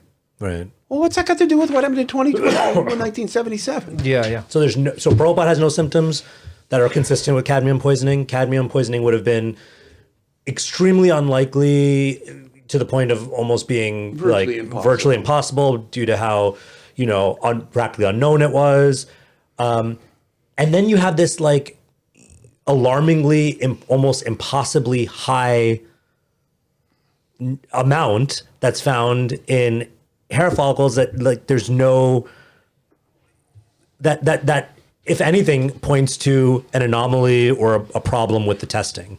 Yeah. And the quantity is 1/8 of a milligram of hair. Thank you. Yes. On quantity of 1/8 of a milligram of hair. Right. Which is crazy. And that's a science. That's just, again, if you eliminate everything that can't possibly be true, then what's left, whether you like it or not, has to be the alternative thing. I mean, I'm starting to understand why they want to play tapes backwards and stuff, right? Because they're there's looking nothing for else evidence. here. They're looking for evidence. Right. That's why the subtitle is powerful. Yeah. And some people get very offended by the fact that I'm saying wounded. Well, they're not normal souls. I think it's actually very gracious of you to say wounded souls. Well, I had a lot more stricter. I had some more poetic words there to use. But it points to the fact that, but you know, I mean, it does point to the fact that, like, a lot of this is coming from a place of emotion and trauma, and it's all emotion, and then it's like lashing out. Well, Mayesvara Prabhu, it was fantastic speaking with you and breaking all this down. I hope you were satisfied by. Yeah, no, I feel like, you know, like you said, there's so much. We could go for another 3 or 4 hours, but. I think we've provided enough for the people who are on the fence, just like the movie. Yeah. People who are on the fence who aren't really sure. They have to look into their heart and go, what makes sense here? Yeah. And if you are on the fence and if you do have doubts and you feel like, okay, they're still unanswerable, but what about this? This podcast is not a substitute for the book or for the documentary. Movie, Go check out the book for yourself. Watch the 55-minute, documentary film. I really recommend people watch that film. It's like very. I said, 80% of the people who are on the fence and they watch the movie, when they're done watching the movie, they go, "Yep, this is a bunch of crap." Yeah. Oh, can I also just say, I just want to make it crystal clear. This is a labor of love. Yeah, you're not getting paid for this. That was one of the allegations that were made, that the GBC paid, but the GBC didn't even know I was writing this book. Right. I mean, this is really because you just want to do the right thing, set the record straight. I knew Tomal and I knew Bhakti Charu, who were the biggest targets. Prabhupada said that, for ourselves, and they can call me all sorts, they do, believe me, they come up with all sorts of names for me. It's like, okay, call me whatever names you want. But when you start telling me that Tomal Krishna Maharaj intentionally went out of the way to poison Prabhupada, and then Bhakti Charu on top of that, and Bhakti Charu, I mean, admittedly, Tomal was a controversial person, but he definitely changed as he got towards the end. He came to my house. It was a very humorous thing. He came to my house. I was so used to being on Radha Damodar. Maharaj, how can I serve you? When he came to my house, he did a lecture in 1995, I think it was. And he came, Mayesvara, how can I serve you? And I said, man, this is a role reversal. And we joked about it. So the point is that, these are not only personal friends of mine, but people who were very instrumental in creating the Hare Krishna movement, which I think most of us would say, I know I would have been an atheist if I didn't bump into Krishna Consciousness. Because nothing else makes any sense out there. So if we believe that way, and here are two people who are so instrumental, and I said, this is insane. Somebody's got to do something. And originally I wrote The Lampoon, and people who've read The Lampoon tell me it's the most funniest thing they ever read.